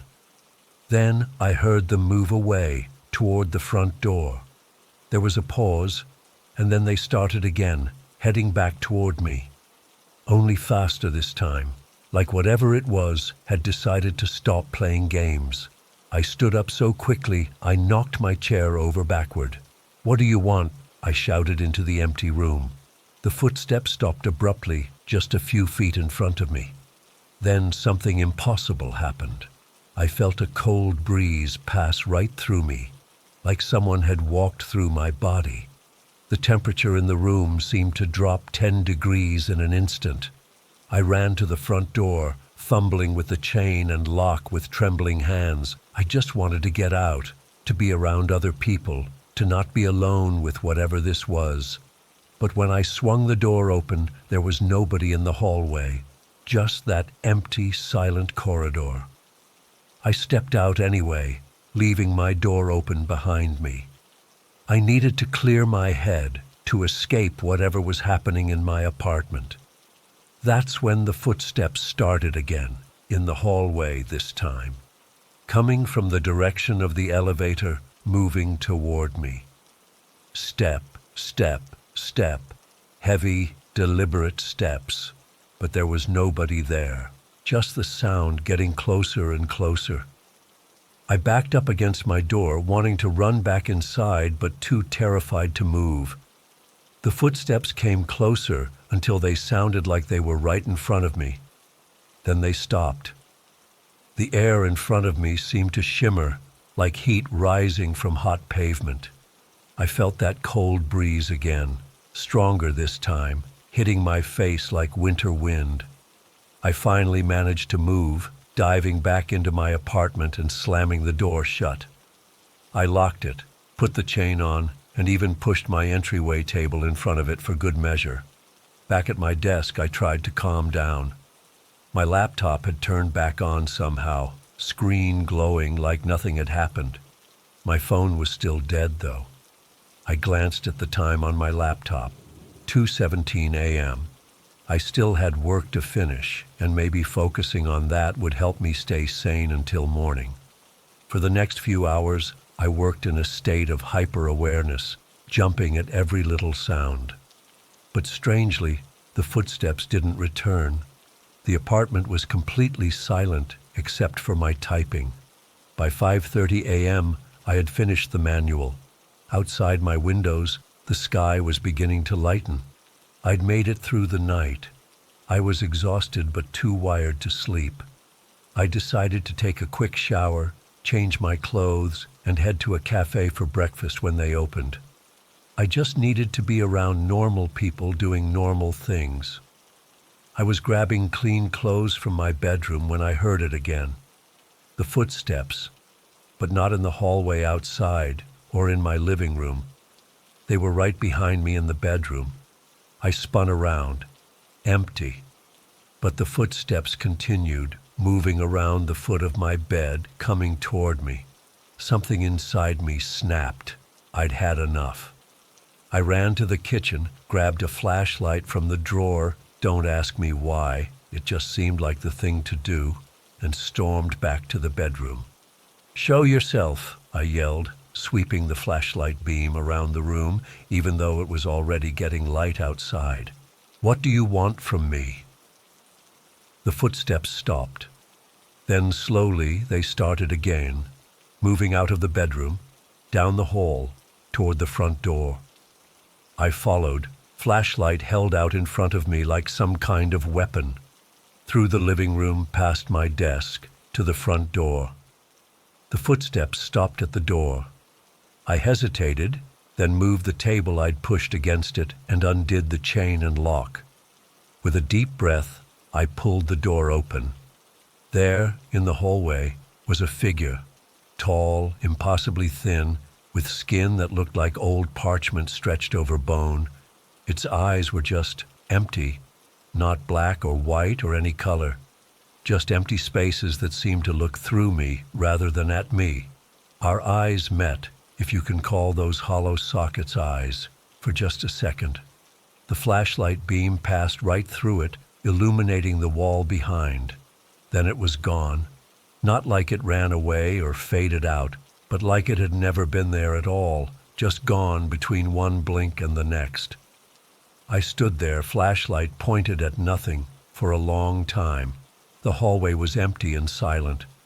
Eventually I closed the door, locked it, and sat down heavily on the couch. The sun was fully up now, light streaming through my windows. In the daylight, everything that had happened seemed impossible. I tried to rationalize it. Stress, exhaustion. Maybe I'd fallen asleep at my desk and dreamed the whole thing. But I know what I saw. I know what I heard. Those footsteps were real. That thing was real.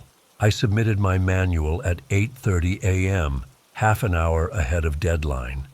Then I called in sick for the rest of the day and finally fell into an exhausted sleep on the couch, too afraid to go back into the bedroom.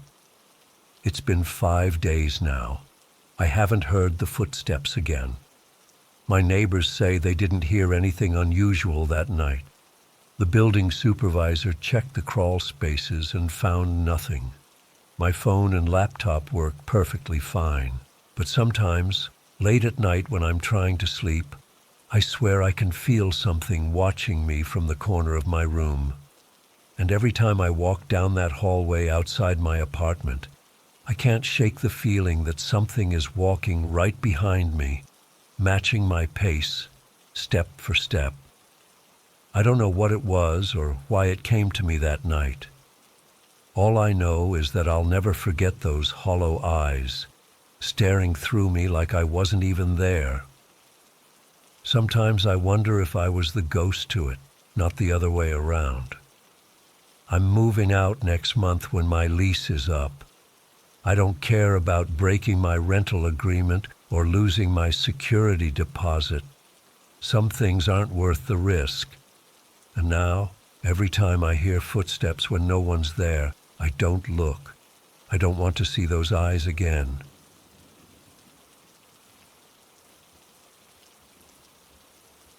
I've been putting off writing about this for months now. Part of me still doesn't want to acknowledge what happened that night in February, but I can't keep this bottled up anymore. Maybe someone else has experienced something similar and can make sense of it. It was a Thursday night when I finished my shift at the Riverside Junction warehouse. I worked, I should say, as a mechanic there, fixing the forklifts and other equipment. The night shift was never my favorite, but the pay was better, and I needed the money. That night had been particularly rough, 3 machines down, and I was the only mechanic on duty.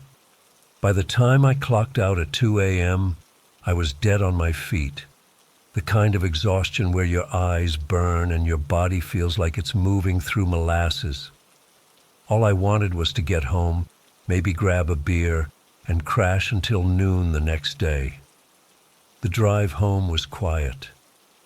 Riverside Junction isn't exactly a bustling metropolis, especially at that hour. Just empty streets, flickering streetlights, and the occasional raccoon darting across the road. I remember thinking how peaceful it was, how normal. I pulled into my apartment complex around 2:20 a.m. It's nothing fancy, just a 2-story building with 8 units, surrounded by similar buildings. I lived on the ground floor, apartment 103, which I'd always liked for the convenience but would soon come to regret.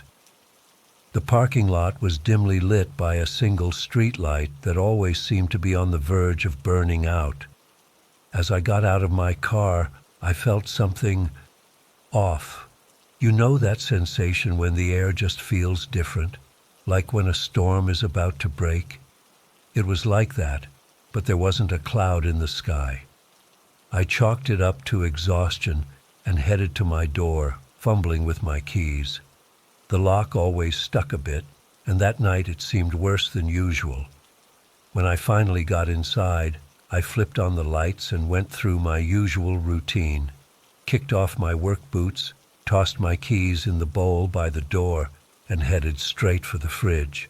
I grabbed a beer, popped it open, and collapsed onto my couch.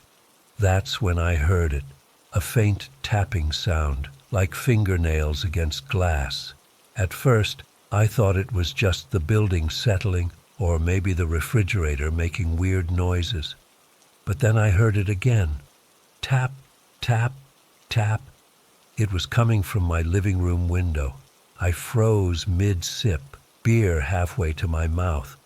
The tapping continued, rhythmic and deliberate, too consistent to be a branch or something blowing in the wind. My blinds were closed, but the window faces the side of the building where there's a narrow walkway between my apartment and the building next door. Nobody ever uses it except for maintenance. I sat there for what felt like an eternity, just listening to that tapping. Part of me wanted to ignore it, finish my beer and go to bed. But another part, the stupid, curious part, needed to know what was making that sound. Setting my beer down, I slowly approached the window. The tapping stopped as I got closer, which somehow made it worse, like whatever was out there knew I was approaching. My hand hovered over the blinds, shaking slightly. I took a deep breath and quickly pulled them aside, just enough to peek out. What I saw makes my skin crawl even now, months later. Standing in the narrow walkway, barely illuminated by the distant streetlight, was a figure. Tall, unnaturally tall, at least 6'6", if not more. It stood completely still, like a statue. But what made my blood run cold were its eyes, or rather, the absence of them. Where eyes should have been were just dark, empty sockets, like black holes punched into a face I couldn't quite make out in the shadows. I jerked back from the window, letting the blinds snap shut. My heart was hammering so hard I thought it might burst out of my chest. I couldn't breathe, couldn't think. All I could do was stand there, frozen, while my mind tried to process what I'd just seen. The tapping started again, more insistent this time. I backed away from the window until I hit the opposite wall. Should I call the police? What would I even say? There's a tall guy with no eyes tapping on my window? They'd think I was drunk or high. Instead, I did what any rational person would do. I turned off all the lights and hid in my bedroom, door locked, listening for any sound of breaking glass or forced entry. I grabbed the baseball bat I keep under my bed and sat with my back against the door, phone in hand, 911 ready to dial. The tapping continued for what felt like hours, but was probably only minutes. Then it stopped. The silence that followed was somehow worse. At least with the tapping, I knew where it was. Now I had no idea. Could it have moved to another window, the front door? Was it gone entirely? I didn't sleep that night. Every creak of the building, every rustle from outside, every distant car passing by, they all sent my heart racing. I sat there until dawn broke, clutching that baseball bat like it was the only thing keeping me alive. When sunlight finally started filtering through my bedroom window, I gathered my courage and ventured out of my room. The apartment was exactly as I'd left it. Beer still on the coffee table, now warm and flat. Everything normal, except for the fear still churning in my gut. I slowly approached the living room window again, baseball bat raised and ready. Taking a deep breath, I yanked the blinds open. Nothing, just the empty walkway, illuminated by morning light. No tall figure, no empty-eyed watcher, nothing. I should have felt relieved, but I didn't, because even though I couldn't see it anymore, I could still feel it. That sensation of being watched hadn't gone away with the night. I called in sick to work that day, spent the hours pacing my apartment, checking and rechecking the locks, peering out windows only to snap the blinds shut again. I tried to convince myself that what I'd seen was just a product of exhaustion. Maybe I'd started dozing off on the couch and dreamt the whole thing. But deep down, I knew better. That evening, I couldn't stand being alone in my apartment anymore. I drove to the local hardware store and bought new locks for my doors and windows, better ones with deadbolts that couldn't be jimmied. I installed them all that night, working frantically as darkness fell, checking over my shoulder every few minutes. I also bought a security camera, one of those doorbell ones that connects to your phone. It wasn't much, but it made me feel a little safer. At least I'd have evidence when it came back. The next few days were a blur of anxiety and sleepless nights. I'd doze off for an hour or two before jerking awake, convinced I'd heard that tapping again. I'd check the security camera feed obsessively, scanning for any sign of that tall figure.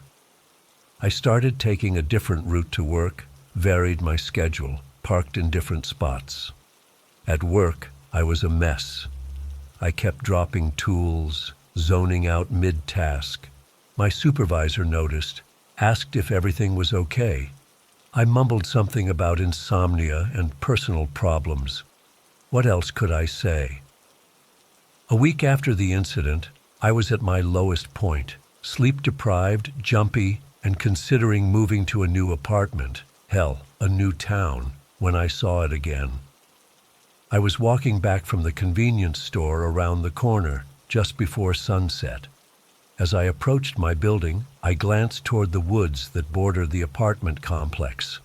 And there it was, standing between two trees at the edge of the tree line. The same impossible height, the same stillness. But this time, I could see more of its face in the fading daylight. And I wish I hadn't, because what I had thought were empty eye sockets were actually eyes, but all wrong. They were completely black, like liquid obsidian, and they reflected no light. The face around them was pale and gaunt, with features that seemed just slightly off, like someone had tried to make a human face from memory but got the proportions wrong. I stood there, frozen in place, grocery bag clutched in my white-knuckled fist. It didn't move, didn't approach, just watched me with those terrible eyes. Then a car honked somewhere nearby, breaking the spell. I ran the rest of the way to my apartment, fumbled with my keys, and practically fell inside. I slammed the door behind me, locked it, and slid down to the floor, shaking uncontrollably. That night, I pulled my mattress into the living room, away from any windows. I set up a makeshift barricade of furniture against both the front door and the balcony door. I kept all the lights on and the TV playing loudly to drown out any sounds from outside. I didn't sleep. The next day, I called in sick again, used the last of my sick days. I spent the morning researching security systems online, ordering the most comprehensive one I could afford for same-day delivery. I also looked up local gun shops, something I never thought I'd do. I'm not a gun person, never have been, but fear changes you. While waiting for the security system to arrive, I decided to search online for stories similar to mine. Maybe someone else had seen this thing. Maybe there was an explanation. I found plenty of stories about stalkers, peeping toms, even a few about supernatural encounters, but nothing that quite matched what I'd experienced. Then I came across a local news article from 3 years ago. A woman in an apartment complex just 2 miles from mine had reported being watched by a tall, unnaturally thin man who would stand outside her window at night. The police had investigated but found nothing. The woman eventually moved away. There was a follow-up article. 6 months after she moved, hikers found her body in the woods outside town. The cause of death was listed as undetermined, but the article mentioned signs of extreme dehydration and malnutrition, as if she'd been hiding, afraid to eat or drink. I closed my laptop and sat in stunned silence. Was I headed for the same fate? The security system arrived that afternoon. I installed it immediately. Sensors on every window and door, motion detectors in each room, cameras covering every approach to my apartment. The setup took hours, but when I finished, I felt a little better, a little more in control. That night, as I lay on my mattress in the living room, surrounded by glowing electronics and the soft beep of the security panel, I made a decision. I wasn't going to let fear run my life. I wasn't going to end up like that woman in the news article. Whatever this thing was, I was going to face it. I didn't have to wait long. At exactly 3:17 a.m., according to the timestamp on the security footage I reviewed later, all the sensors went off simultaneously, every single one. The alarm blared, lights flashed, and my phone exploded with notifications. I sat bolt upright, heart pounding, as the security panel showed multiple breaches, but that was impossible. The doors were still locked, the windows intact. I checked the camera feeds on my phone. Nothing outside the front door, nothing at the back, nothing in the hallway. But there, on the camera pointing at my living room window, was a face. Those same black, empty eyes staring directly into the lens. The face was pressed against the glass, distorted slightly, but unmistakable. It wasn't trying to get in, it was just watching. And then, as suddenly as it had appeared, it was gone. The alarms stopped. The sensors reset. The camera showed an empty walkway. The security company called minutes later. I told them it was a false alarm, that I'd accidentally triggered it while half asleep. They seemed skeptical but didn't press the issue. I didn't try to go back to sleep. Instead, I sat there, reviewing the footage over and over.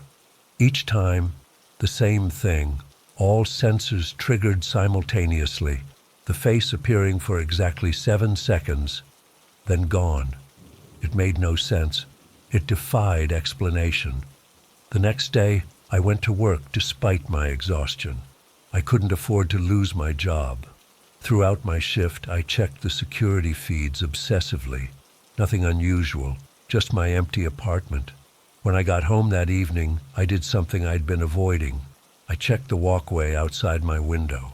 In the dirt and dust that had accumulated there, I found footprints, huge footprints, much larger than my size 10 work boots. They approached my window and then disappeared. Not walked away, just ended right where the figure had been standing. I took photos, then went back inside and double-checked every lock. I considered calling the police, but decided against it. What evidence did I have, really? Some footprints that ended abruptly. Security footage of what could be dismissed as a glitch or a hoax. My increasingly unreliable testimony. That was 3 months ago. Since then, I've moved to a third-floor apartment across town. I've installed even more security measures. I've changed jobs to avoid night shifts. I've tried to return to normal life. But here's the thing. It hasn't stopped. I still see it sometimes, always at a distance, standing at the edge of a parking lot as I leave work, watching from across the street as I get groceries. It never approaches anymore, never taps on my window. It just watches. And sometimes, in my dreams, I see those black, empty eyes up close, feel its breath on my face, hear a voice that isn't quite human whisper my name. I don't know what it wants. I don't know why it chose me.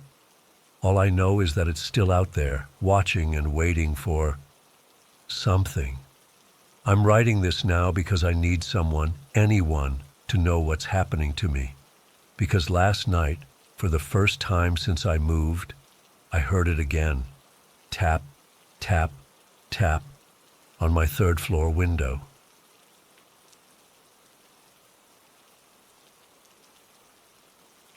I never thought I'd be sharing this.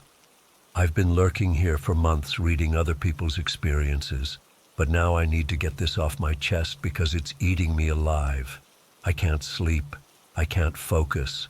I can't even look out my windows anymore without feeling like someone's staring back at me.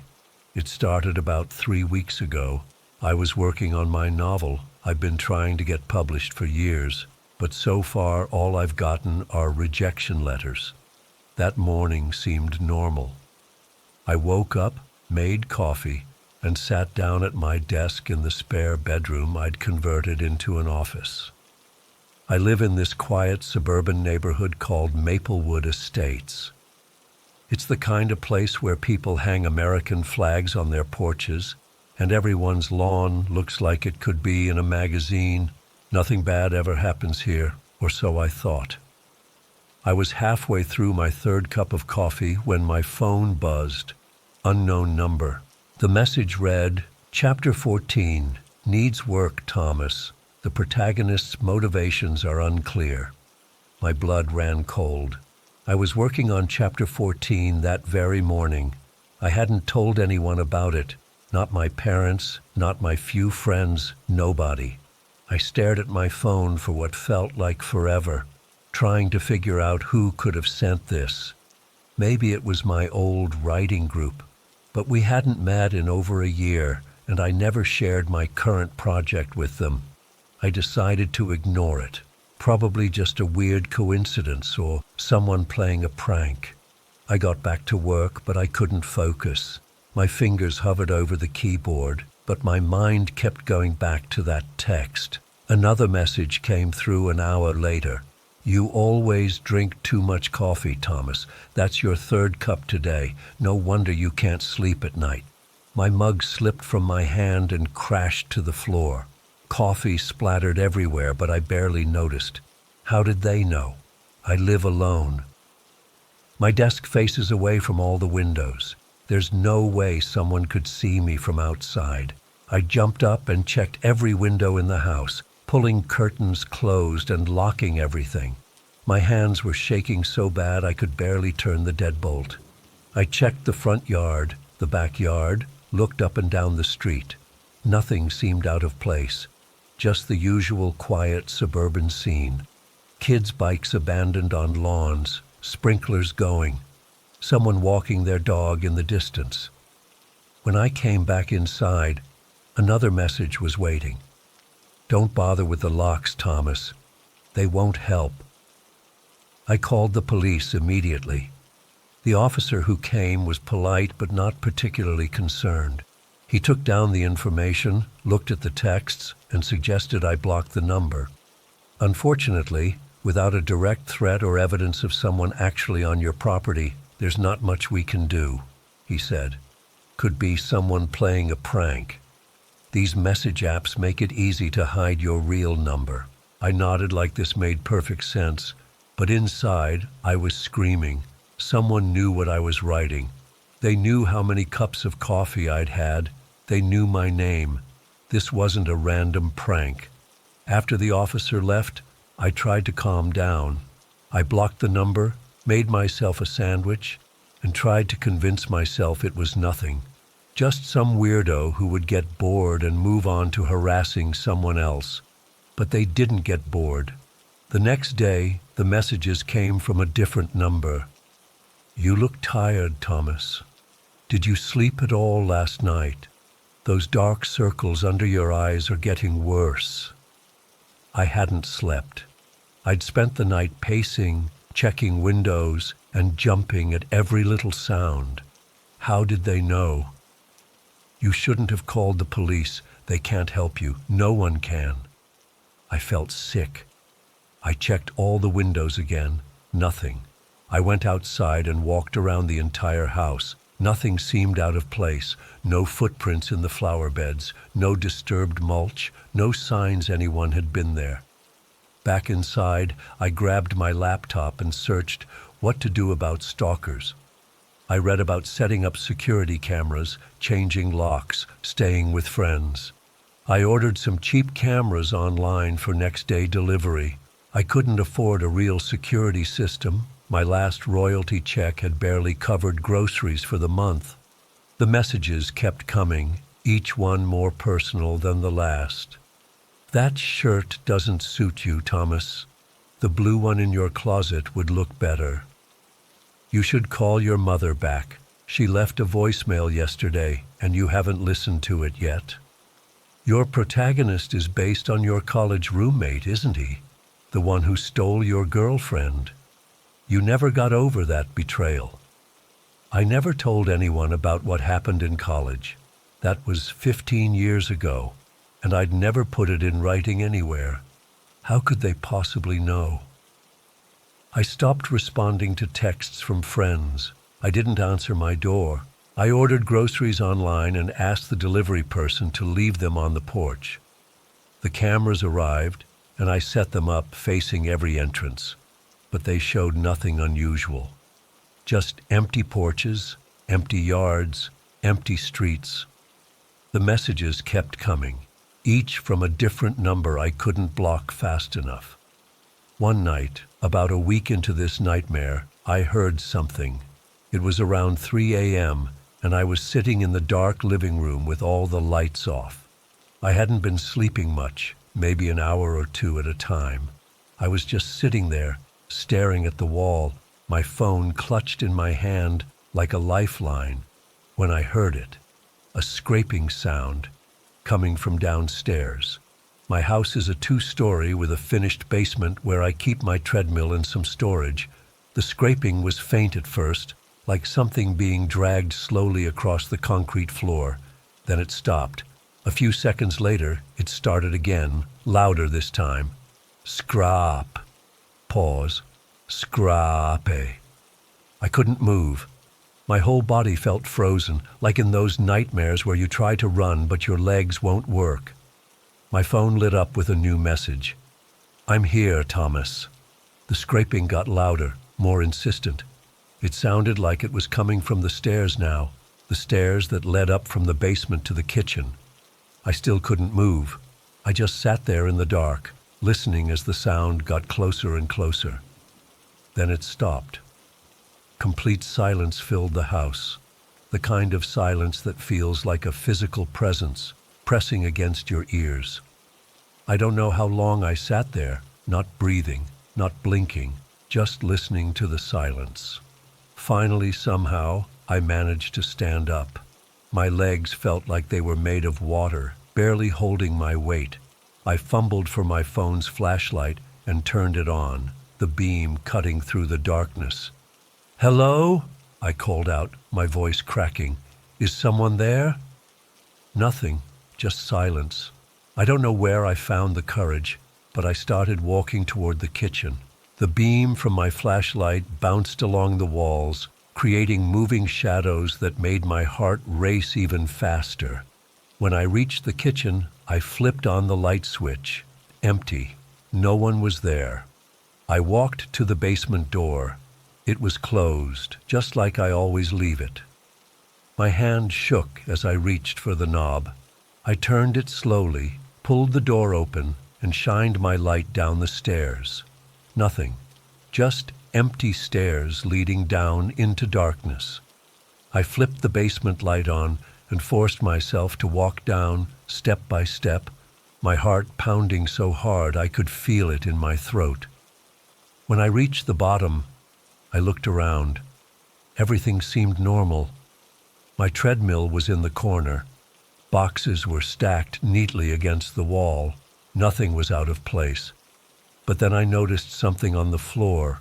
Near the base of the stairs, there were marks on the concrete. Long, straight marks, like something had been dragged across the floor. Something heavy. My phone buzzed again. "Did you find what you were looking for, Thomas?" I ran back upstairs, slammed the basement door shut, and locked it. I dragged a chair from the kitchen table and wedged it under the doorknob. Then I ran through the house, checking every door, every window, every closet. Nothing. No one was there. But the feeling of being watched didn't go away. If anything, it got stronger. Like eyes were following me from every shadow, from every dark corner. I couldn't take it anymore. I called my friend Mike at 4 a.m., waking him up. He could tell I was terrified and agreed to come over.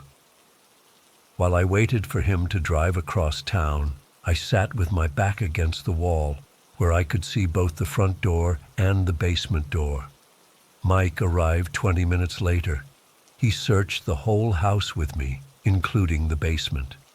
He looked at the marks on the floor and said they could have been there for years, just scuffs from moving furniture or boxes around. He checked all the windows and doors and found no signs of forced entry. He even looked at the security camera footage, which showed nothing unusual. "Look, man," he said, "I think you need to see someone. A doctor, maybe. This kind of paranoia isn't healthy." I showed him the text messages, but most of them had disappeared from my phone. Only a few remained, and they were the most innocent ones, the one about chapter 14 and a couple others that could have been from anyone. The more threatening ones, the ones that proved someone was watching me, were gone. "Maybe you should come stay with me for a few days," Mike offered. "Get out of this house. Clear your head." I almost took him up on it. But just as I was considering it, my phone buzzed again. A new message. "Don't leave, Thomas. We're just getting started." Mike didn't see it. I deleted it before he could, because I knew it wouldn't help my case. He already thought I was losing my mind. But I knew I wasn't. Someone was doing this to me. Someone real. After Mike left, promising to check on me the next day, I sat in the living room until dawn, jumping at every creak and groan the house made. When the sun finally came up, I felt a small sense of relief. Daylight made everything seem less terrifying somehow. I made myself a cup of coffee and sat at my kitchen table, watching as the neighborhood came to life outside my window. People getting into cars, heading to work. Kids waiting for the school bus at the corner. Normal life continuing all around me while I sat trapped in this nightmare. My phone stayed silent all morning. No new messages. For a few hours I let myself believe it was over, that whoever had been tormenting me had moved on. I even tried to work on my novel again. I opened my laptop and stared at chapter 14, remembering the first message. The protagonist's motivations are unclear. As much as I hated to admit it, they were right. I spent a couple hours revising, and for a brief time, I forgot about my fear. But as the day wore on and the sunlight began to fade, the dread returned. I couldn't shake the feeling that night would bring something worse. I checked my phone constantly, but there were no new messages. By evening, I was jumping at shadows again. I turned on every light in the house and sat in the living room, waiting. For what, I wasn't sure. Around 10 p.m., I must have dozed off from sheer exhaustion. I woke up to the sound of my phone buzzing. A new message. "Look outside, Thomas." I froze. The curtains were drawn, but there was a small gap where they didn't quite meet. A sliver of darkness was visible through it. As I stared at that gap, I saw something move. just the briefest shadow passing by, like someone walking past my window. Another message. I'm getting closer, Thomas. I grabbed my phone and called 911. This time I told them someone was on my property trying to break in. It wasn't entirely a lie. I was convinced whoever was sending these messages was out there right now. While I waited for the police, I heard it again. That scraping sound from the basement. Louder this time, more urgent, like something was trying to claw its way up. Scrap, scrap, scrap. I backed away from the basement door, my eyes fixed on the chair I had wedged under the knob. It was still in place, but as I watched, it shifted slightly, like something on the other side was pushing against the door. My phone buzzed again. Let me in, Thomas. We have so much to talk about. The scraping got louder, and the chair moved again. I could see the door beginning to open, just a crack. That's when the police arrived. The sound of their knock on my front door was the most beautiful thing I'd ever heard. I ran to let them in, nearly collapsing with relief. 2 officers searched the house while I waited in the living room. They found nothing, no signs of intrusion. The basement door was closed and locked when they checked it, the chair back in its place at the kitchen table. The marks on the basement floor were dismissed as old scuffs, just like Mike had said. They checked outside too. No footprints, no disturbed bushes, nothing to indicate anyone had been there. Sir, are you taking any medications? One of the officers asked me gently. I knew what she was thinking, that I was having some kind of breakdown. Maybe I was. Maybe this was all in my head. But then my phone buzzed again, right there in front of the officers. A new message. They can't help you, Thomas. No one can. I showed them the message, my hands shaking. They looked at each other, then back at me. One of them suggested I stay somewhere else for the night, with a friend or family member. The other recommended I speak to a mental health professional as soon as possible. They left me their card and told me to call if I needed anything else. But I could tell they thought I was wasting their time, that I was just some lonely writer losing his grip on reality. After they left, I sat in the silence of my house, waiting. For what? I still didn't know. More messages? More sounds from the basement? Something worse? Nothing came. The house remained quiet. My phone stayed silent. Eventually, exhaustion overcame fear, and I fell into a fitful sleep right there on the couch. I woke up to sunlight streaming through the gap in the curtains. For a moment, just a brief moment, everything felt normal, like the past few weeks had been nothing but a bad dream. Then I saw it. On my coffee table, next to my phone, a manuscript, my manuscript, chapter 14 of my novel printed out. But it wasn't the version I had been working on. It was revised, edited, better.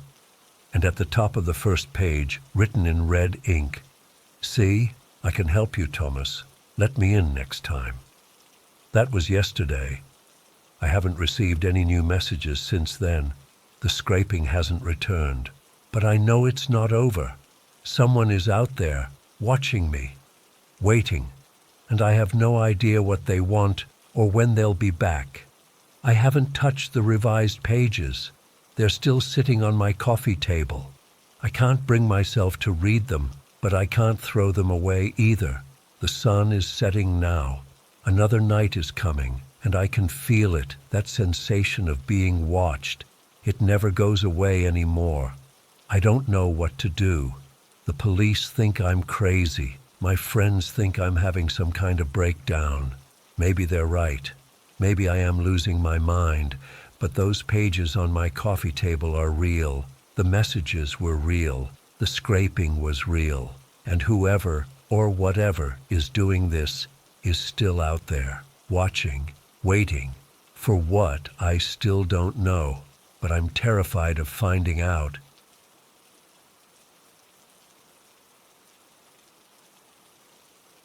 I've been putting off writing about this for months. Even now my hands are shaking as I type. I guess I need to get this off my chest, even if part of me is still terrified that sharing this might somehow make things worse.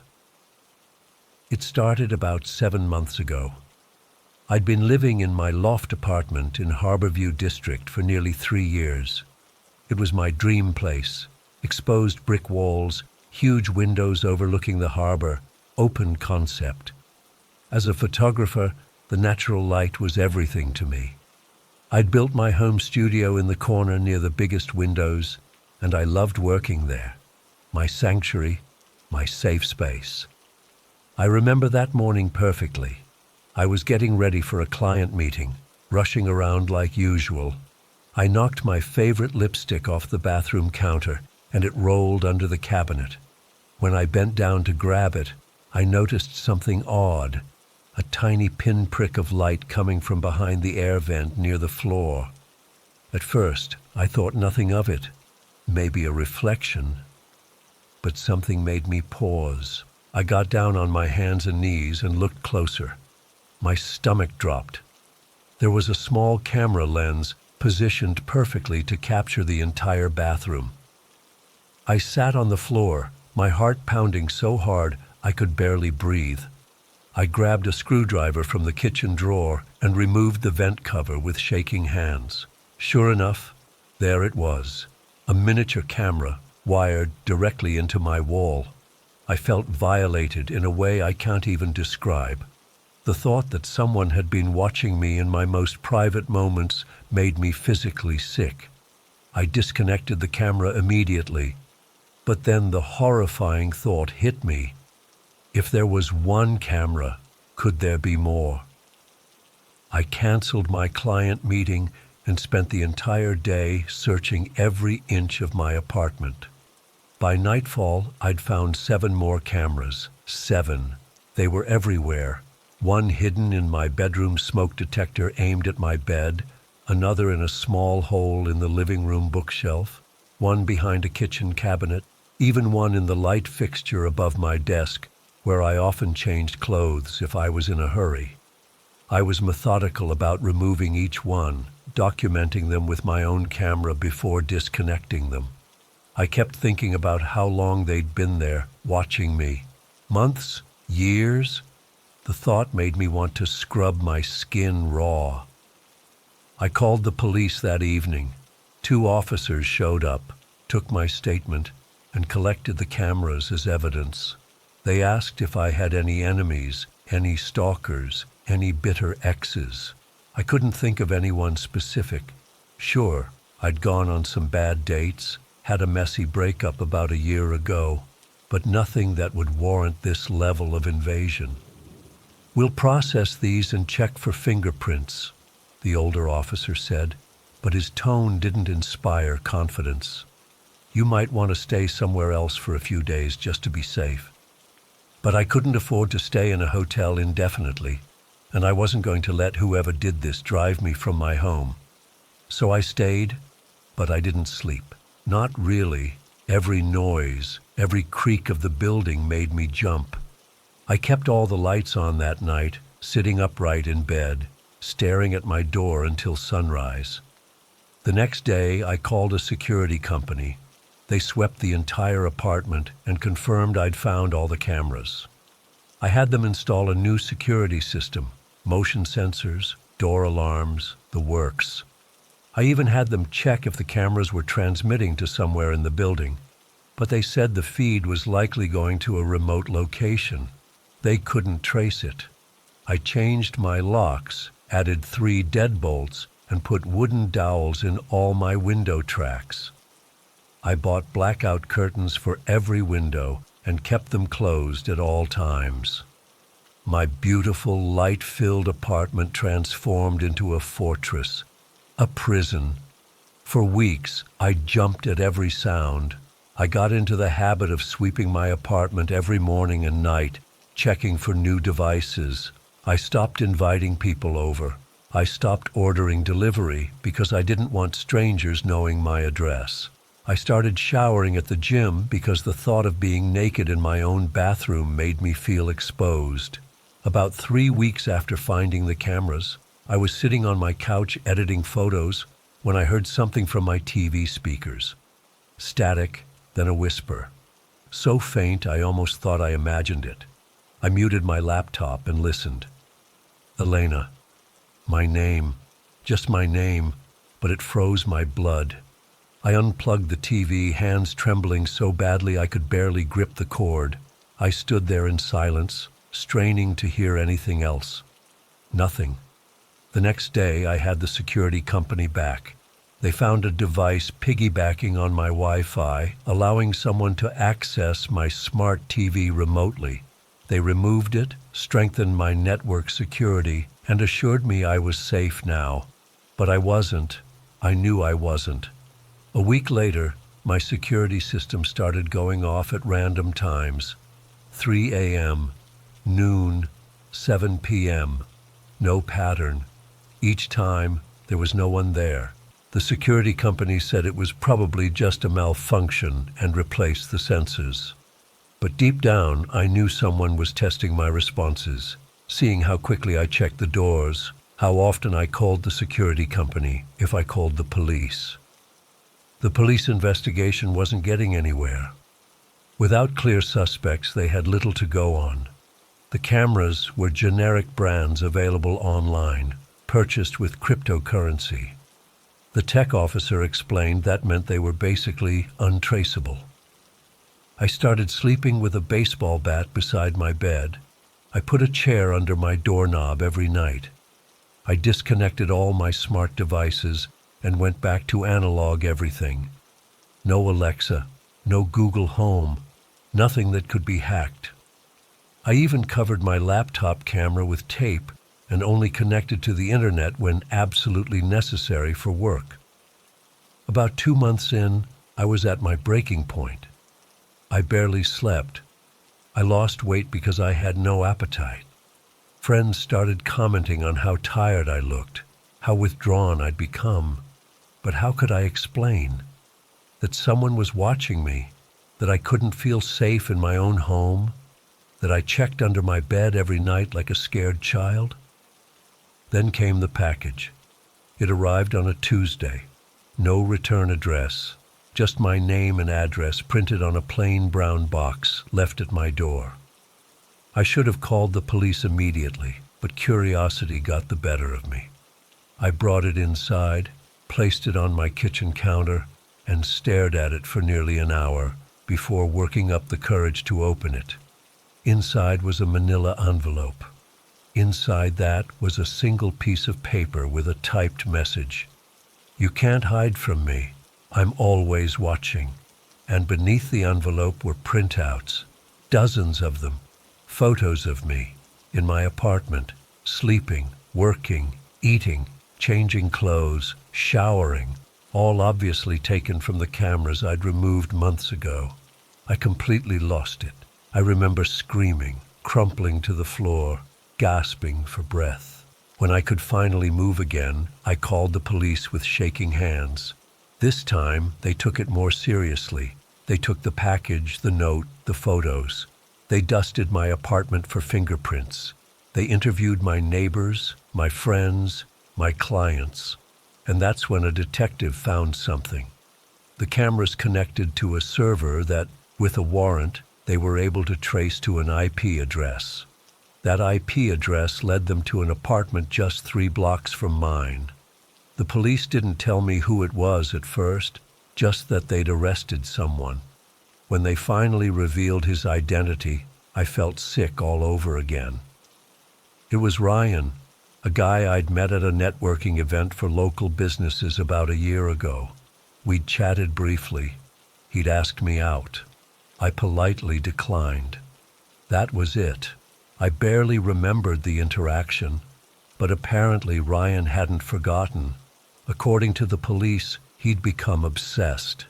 He'd followed me on social media, learned where I lived, and eventually installed the cameras when I was away on a weekend trip. He'd been watching me for 8 months before I discovered that first camera. When they searched his apartment, they found hundreds more images of me, a detailed journal about my daily activities, and even a spare key to my apartment he'd somehow obtained. He'd been inside my home dozens of times while I was out. Ryan was arrested and charged with stalking, breaking and entering, and various privacy violations. He's awaiting trial now, and I have a restraining order against him. The legal system is doing its job, I guess. But here's the thing. No one tells you about something like this. The arrest doesn't fix you. The locks and alarms and curtains don't make you feel safe again. I still can't sleep through the night. I still check for cameras every day. I still feel watched. I moved to a new apartment in a secure building with 24-hour security. I changed my phone number, my email, my social media accounts. I even started using a different name professionally, but I can't change the way I feel inside.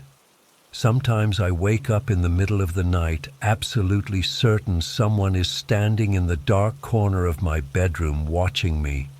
Sometimes I'm in the shower and I swear I can feel eyes on me. I check behind the shower curtain 10 times during a single shower. I've tried therapy. It helps a little. The therapist says I have PTSD, that the constant vigilance and fear are normal responses to trauma. But knowing it's normal doesn't make it go away. The hardest part is that I used to love my independence. I loved living alone, the freedom of having my own space.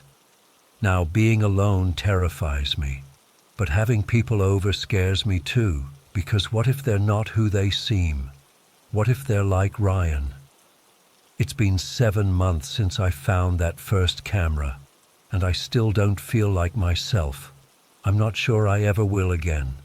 The person I was before, trusting, open, unafraid, she's gone. Sometimes I think about how Ryan stole more than my privacy. He stole my peace of mind, my sense of security, my faith in people. And I don't know how to get those things back. I'm writing this partly as a warning. Those little paranoid thoughts you have, the feeling someone's watching you, sometimes it's not just paranoia. Sometimes your instincts are trying to protect you. Check your vents, check your smoke detectors, check the little holes in your walls and the gaps behind your furniture. And if you find something, anything, trust yourself enough to act on it immediately. I'm still trying to rebuild my life, one day at a time. Some days are better than others, but I don't know if I'll ever feel completely safe again.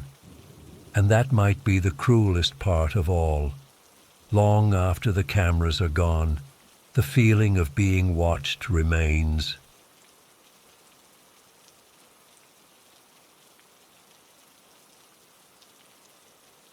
I've never shared this with anyone before. Even typing this makes my hands shake, but I need to get it out there. Maybe someone else has experienced something similar and can help me make sense of what happened. It was about 3 months ago, on a Tuesday evening. I remember it was Tuesday because I had my advanced pastry class that morning, and I was still riding the high of finally nailing that chocolate soufflé that had been giving me hell all semester. I got back to my apartment at Irongate Towers around 6 p.m., tired but in a good mood. For those who don't know, Irongate is this older apartment building downtown, not fancy but not a dump either. I'd been living there for about 8 months while attending culinary school.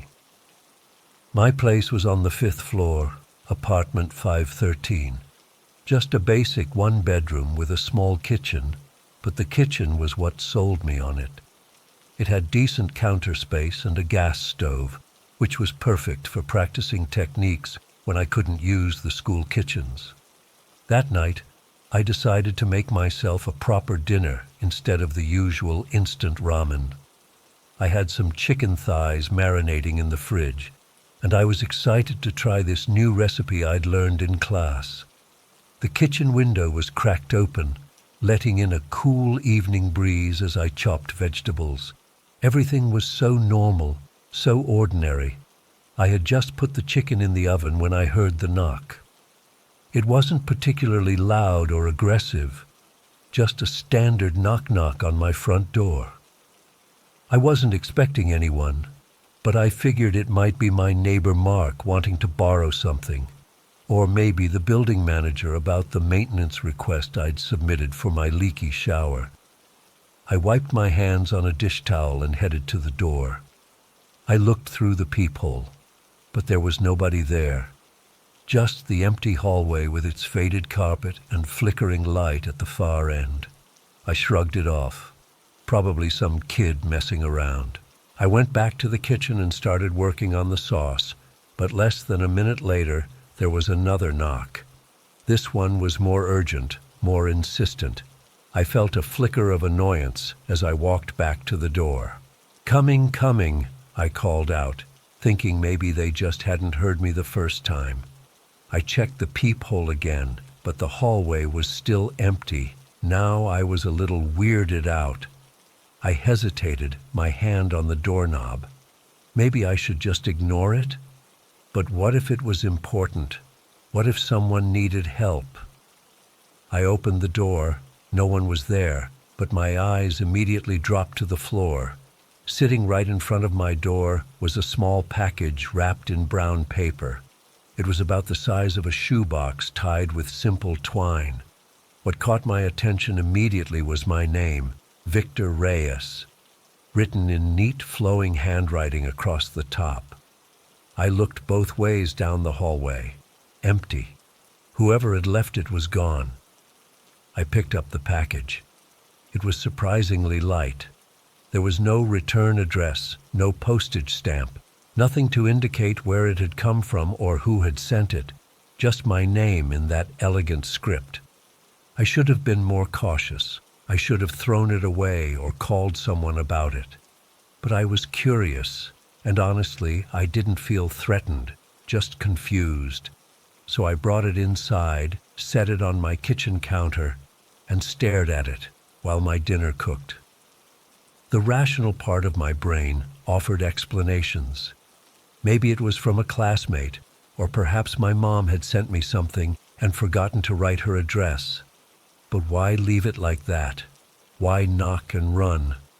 Finally, my curiosity got the better of me. I cut the twine with my chef's knife and unwrapped the brown paper. Inside was a plain white box.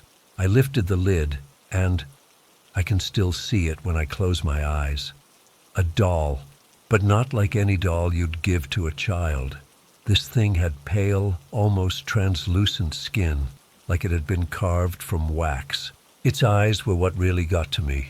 They weren't plastic or glass. They looked dead. Lifeless, but somehow aware. Its hair was real.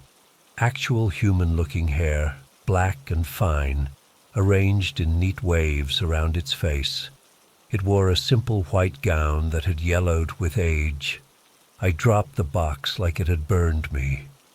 I'm not usually creeped out by dolls or anything like that, but this thing was different. It felt wrong somehow, like it didn't belong in my apartment, in my world. I had backed away from the counter, trying to process what I was looking at, when I heard it. A heavy, wet thud from my bedroom. My heart nearly stopped. The sound was unmistakable, like something substantial and damp hitting the floor. I stood frozen, straining to hear any follow-up noise, but my apartment had gone deathly quiet. Even the usual sounds from neighboring units seemed to have ceased. "Hello?" I called out, immediately regretting it. What if someone answered? No one did, but I knew I needed to check. I grabbed my chef's knife, the big one I used for breaking down whole chickens. It felt reassuring in my hand as I slowly made my way toward my bedroom. The short hallway to my bedroom never seemed so long before. I hit the light switch with my elbow, keeping the knife ready. The bedroom door was partially open, exactly how I'd left it earlier. I nudged it with my foot, the hinges creaking slightly as it swung inward. Nothing. My bedroom looked exactly as I'd left it that morning. Bed unmade, a pair of jeans thrown over the desk chair, textbooks stacked on the nightstand. I checked under the bed, in the closet, behind the door. Nothing was out of place. I exhaled slowly, feeling my racing heart begin to calm. I must have imagined it, or maybe it was just a neighbor dropping something. I went back to the kitchen, where my timer was beeping to remind me about the chicken. The doll was still there on the counter, still unnervingly lifelike in its dead-eyed stare. I decided I would finish cooking, eat my dinner, and then deal with the weird gift, maybe throw it in the dumpster behind the building. I tried to focus on cooking, carefully stirring the sauce and checking the chicken's temperature. I was just plating my food when I heard it again, that same wet, heavy thud, this time from the living room. The knife was still in my hand. I gripped it tighter and moved toward the living room. Like the bedroom, everything appeared normal. The couch, the TV, the bookshelf, all exactly as they should be. I even checked behind the curtains. Nothing. But now I was seriously freaked out. I wasn't imagining this. Something was in my apartment, moving from room to room when I wasn't looking. I went back to the kitchen, my appetite completely gone. The doll was still there, but now, I can't explain it, but I swear it had moved. Not dramatically, it wasn't standing up or anything, but its head seemed tilted at a different angle, eyes now looking directly at me rather than at the ceiling. That was it. I wasn't staying there another minute. I didn't care about my dinner or packing a bag. I just needed to get out. I kept the knife with me as I headed for the front door, my keys already in my pocket. I was halfway there when I heard the thud again, louder this time, right behind me. I didn't look back. Pure adrenaline took over, and I bolted for the door, fumbling with the locks with shaking hands. I finally got it open and ran into the hallway, not even bothering to close the door behind me. I took the stairs instead of waiting for the elevator, nearly falling several times as I raced down 5 flights. I burst out of the building onto the street, gasping for air, still clutching my knife. A couple walking by gave me a wide berth, clearly alarmed by the sight of a wild-eyed guy with a kitchen knife. I quickly stuffed it into my jacket pocket and tried to compose myself. Standing on the sidewalk, I looked up at the building, at what I knew was my window on the 5th floor. The light was still on, and for a split second, I thought I saw a small figure at the window, but it was gone so quickly I couldn't be sure. I never went back to that apartment, not alone anyway. The next day I got my boss from the restaurant where I worked part-time to come with me. We went in the middle of the day, and I packed as much as I could in an hour, constantly looking over my shoulder.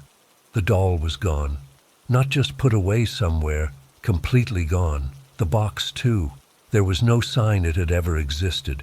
My boss thought I was having some kind of breakdown from school stress. Maybe I was, but that doesn't explain the wet thuds or the doll's eyes or the feeling of absolute dread that washed over me in that apartment. I crashed on a classmate's couch for a week before finding a new place. I lost my security deposit and had to pay to break my lease, worth every penny. I still don't know who left that package or why they targeted me. Was it a prank? Some kind of weird hazing ritual from the older culinary students? Or something worse? I've racked my brain trying to think if I've made any enemies, but I keep coming up blank. Sometimes I wake up in the middle of the night, certain I've heard that wet thud again. I lie perfectly still, hardly breathing, waiting to see if it happens again. It never does, but the fear is still there. I don't know what was in my apartment that night. I don't know what would have happened if I had stayed, and I don't know if whatever it was is truly gone, or if it's just waiting, biding its time before it finds me again. All I know is that I'm never opening an unmarked package again. And sometimes, when I'm cooking and hear an unexpected noise, my hand still reaches automatically for the knife.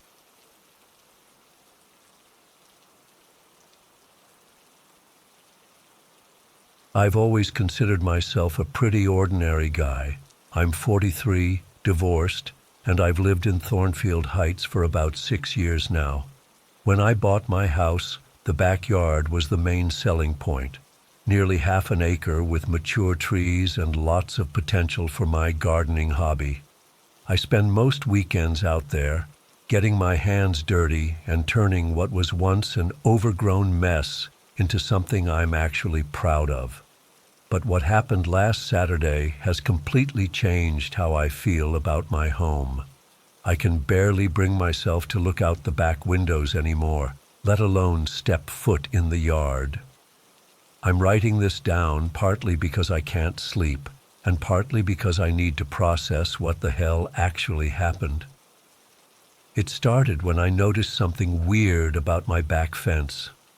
I was clearing some brush along the property line, the area furthest from my house that I rarely get to. There's a wooden fence back there that separates my yard from the undeveloped wooded area behind the neighborhood. I never paid much attention to it before, but as I was pulling away this thick tangle of weeds, I noticed these strange markings carved into the wood. At first, I thought it was just random vandalism or maybe damage from animals, but as I cleared more brush, I realized these were deliberate symbols, weird circular patterns with lines going through them, triangles with eyes in the center, stuff that looked like letters, but from no alphabet I've ever seen. They weren't fresh carvings either. The wood had darkened around them, and some were partially covered by moss. They'd been there for years. I remember feeling a chill despite the warm spring day. Something about those symbols just felt wrong. But I'm not superstitious, so I figured maybe teenagers from the neighborhood had done it years ago, playing at witchcraft or whatever. I decided to clear more of the overgrowth around that area, thinking I might repaint or replace that section of fence. That's when I found it. There was this patch of grass that looked different from the rest, slightly elevated and growing in a perfect square pattern, about 4 feet across. I wouldn't have noticed it if I hadn't been looking so closely at the ground. My curiosity got the better of me, so I started cutting away the grass with my garden shears. Underneath was a wooden surface, not rotted wood like an old stump, but actual treated lumber. I dug around the edges with my trowel and realized it was some kind of trap door built into the ground. There was a metal ring handle on one side, partially buried. I should have stopped right there. Called someone, a neighbor, the police, I don't know. But I've always been the type to investigate things myself. I figured it was probably just an old storm cellar or utility access point that the previous owners had let get overgrown. I pulled on the ring, and with some effort, the door lifted. The hinges creaked loudly, clearly not used in a long time, and revealed a set of wooden stairs descending into darkness. The air that came up from below was cool and had a musty, metallic smell that made me wrinkle my nose. I used the flashlight on my phone to look down. The stairs seemed sturdy enough, leading about 8 feet down into what looked like a concrete room. I could see the floor, but not much else from my angle.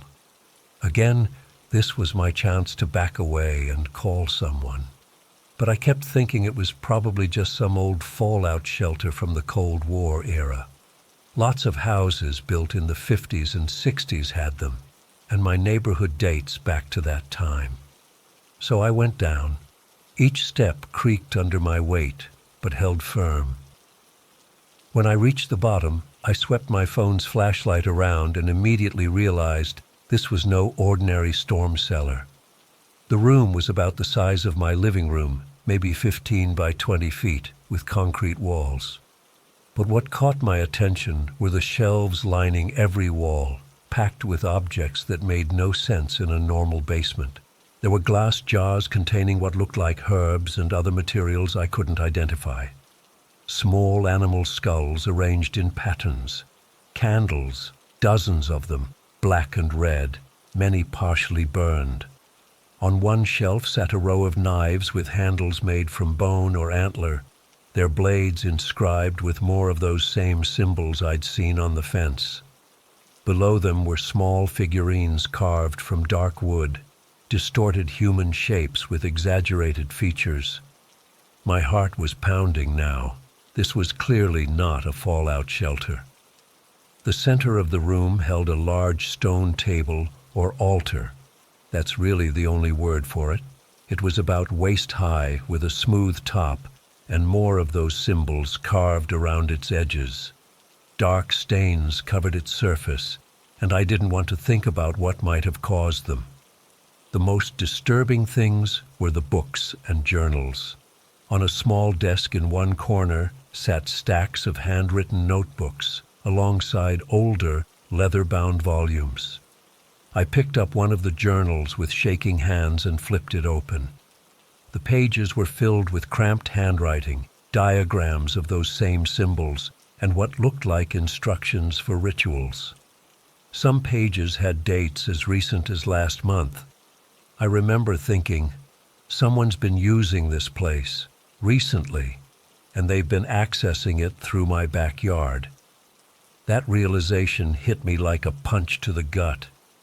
I'd lived in this house for 6 years, and all that time, someone had been coming onto my property and conducting whatever sick ceremonies these were in a bunker just yards from where I slept. I started taking pictures with my phone. I needed evidence to show the police. As I was photographing one of the open journals, I heard it. A scraping sound, like something moving against concrete, coming from the far corner of the room.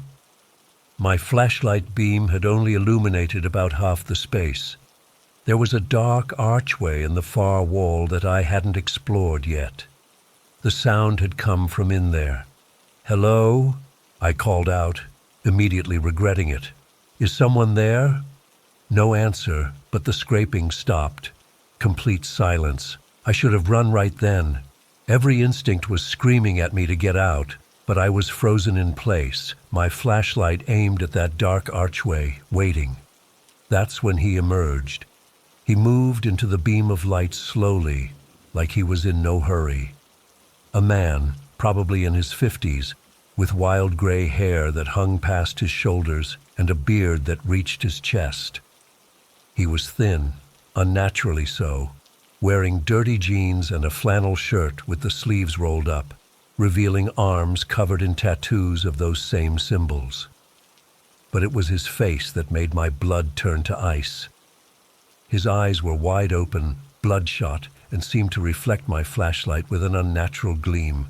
And he was smiling, this terrible wide grin that showed too many teeth and didn't reach his eyes at all. In his right hand, he held one of those ritualistic knives from the shelf. "You found my special place," he said, his voice surprisingly soft and calm. "No one's supposed to be here but me." I backed up toward the stairs, my phone still clutched in my hand. "I'm sorry," I stammered. "I didn't know. I just bought this house and—" "6 years ago," he interrupted, still smiling that horrific smile. "I know. I've watched you gardening, digging in the earth. I come at night when you're sleeping. The lock on your back door is very simple." My stomach dropped. He'd been in my house. He took another step toward me, the knife catching the light from my phone. "I wasn't ready for a guest today. I'm not prepared. But maybe this is a sign. Maybe you're meant to be part of something greater. I've never been a fighter. Never been in a situation where I genuinely feared for my life. But in that moment, something primitive took over. He was between me and the stairs, my only way out. He was thinner than me, but the knife gave him the advantage. When he lunged forward, I did the only thing I could think of. I threw my phone directly at his face. It hit him hard enough that he flinched and brought his hands up, giving me just enough time to shove past him toward the stairs. His fingers caught the back of my shirt as I pushed by, but the fabric tore, and I stumbled onto the staircase. I could hear him laughing behind me, not angry, but this high-pitched, delighted sound that was somehow worse than screaming would have been. I took the stairs 2 at a time, my lungs burning, certain I'd feel that knife in my back at any second. I burst out into the daylight and slammed the trapdoor shut behind me. There was no way to lock it from the outside, but I dragged a nearby concrete garden statue on top of it. Not enough to keep it closed if he really pushed, but maybe enough to slow him down. I ran straight to my house, locked all the doors, and called 911. My hands were shaking so badly I could barely hold the phone. I kept looking out my back windows, expecting to see him emerging from the trap door at any moment. The police arrived within minutes, 4 officers with hands on their weapons. I showed them the pictures on my phone, which thankfully hadn't broken when I threw it, and led them to the trap door from a distance. They approached cautiously, guns drawn, and opened it. 2 officers went down while 2 stayed up top. I stood back near my patio, heart pounding out of my chest. After what felt like an eternity, they came back up and approached me. "Sir, there's someone down there, but he's not responding to commands. We've called for backup." Within 30 minutes, my quiet suburban street was lined with police cars and an ambulance. More officers arrived, and I watched from inside my house as they brought him up from the bunker. He wasn't fighting or resisting, just smiling that same terrible smile and mumbling to himself as they handcuffed him and put him in the back of a police car. I spent hours giving my statement, showing them the pictures I'd taken. They went through my house too, checking for signs of intrusion. They found evidence he'd been inside multiple times, personal items of mine hidden in air vents, symbols drawn in hidden places like the back of my closet and under my bed, things I never would have noticed. The detective told me they'd need to do a full excavation of the bunker. They wouldn't give me details, but from their expressions and the specialized team they called in, I got the impression they found more than just occult objects down there. It's been 3 days now. The police have the area cordoned off, and there's been a constant stream of people in hazmat suits and evidence bags coming from that trap door. They've interviewed neighbors who said they occasionally saw a man walking through the woods behind our neighborhood, but assumed he was just a hiker. No one knew he was accessing a bunker through my yard. I've been staying at a hotel. I can't bring myself to go back yet. The detective called yesterday and told me they've identified the man as Marcus Phelps, a former religious studies professor who disappeared 7 years ago after being fired for increasingly erratic behavior. They found journals dating back decades. This wasn't some recent obsession. This was his life's work. What terrifies me most is that he had a whole section in one journal about me. Observations of my daily routines, when I left for work, when I went to bed. Notes about how I was unmarked and pure of spirit, whatever that means. There were plans, the detective said. Plans that involved me specifically. I'm listing my house for sale tomorrow. I can't live there knowing what was happening just yards away from where I slept for years. Knowing he was sometimes in my house while I was sleeping. I keep wondering if I'd ever have discovered that bunker if I hadn't decided to clear that specific area of brush that day. I haven't slept more than an hour or 2 at a time since it happened. Every time I close my eyes, I see his face, that horrible grin and those empty eyes. I hear his laughter echoing up from below as I ran for my life. And worst of all, I keep thinking about what would have happened if I'd gone down those stairs at night instead of during the day. or what might have happened on any of the nights he decided to enter my home while I was sleeping. The police say I'm safe now. He's in custody, likely to be declared mentally unfit to stand trial. But I don't feel safe. I don't think I ever will again, because now I know what can hide beneath the surface of a peaceful suburban backyard. I know what darkness can exist just feet away from where you sleep, without you ever suspecting it.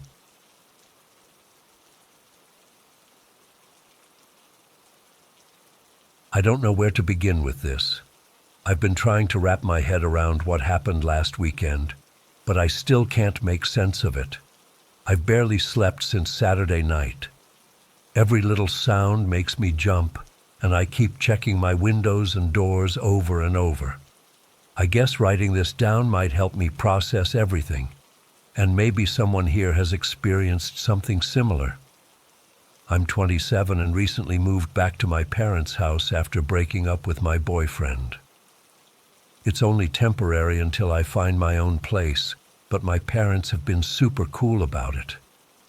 They're both retired now and decided to take a weekend trip to visit my aunt in Vermont, leaving me alone in the house from Friday to Sunday.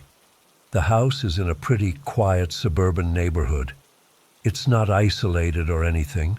There are houses on both sides and across the street, but it's one of those places where everyone keeps to themselves. We've lived here since I was in middle school, so I've always felt safe here. Saturday started as a totally normal day. I slept in, did some laundry, and watched Netflix most of the afternoon. Around 8 p.m., I ordered a pizza and opened a bottle of wine. Just a quiet night in, you know? Nothing special. By 10 p.m., I was in my pajamas, scrolling through social media in the living room with some reality show playing in the background. That's when I heard it, a knock at the back door. At first, I thought I had imagined it. It was pretty faint, almost hesitant. I muted the TV and waited. A few seconds later, another knock. This one was a little louder, more deliberate. I checked my phone. 10:32 p.m. Who would be knocking at the back door this late? Our back door leads to a small fenced courtyard that connects to the driveway.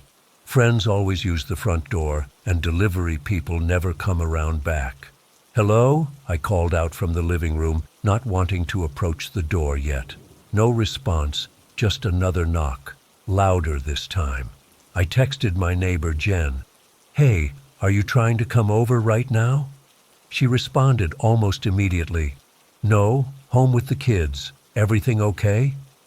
That's when I started to feel uneasy. I turned off the TV completely and listened. The house was completely silent except for the hum of the refrigerator. Outside was quiet too. No cars passing, no voices, nothing. The knocking came again. 4 distinct knocks, evenly spaced, deliberate. I walked into the kitchen, which connects to the back door. The blinds were drawn, but there's a small window in the door itself that was uncovered. "Who is it?" I called, louder this time, still keeping my distance from the door. No answer.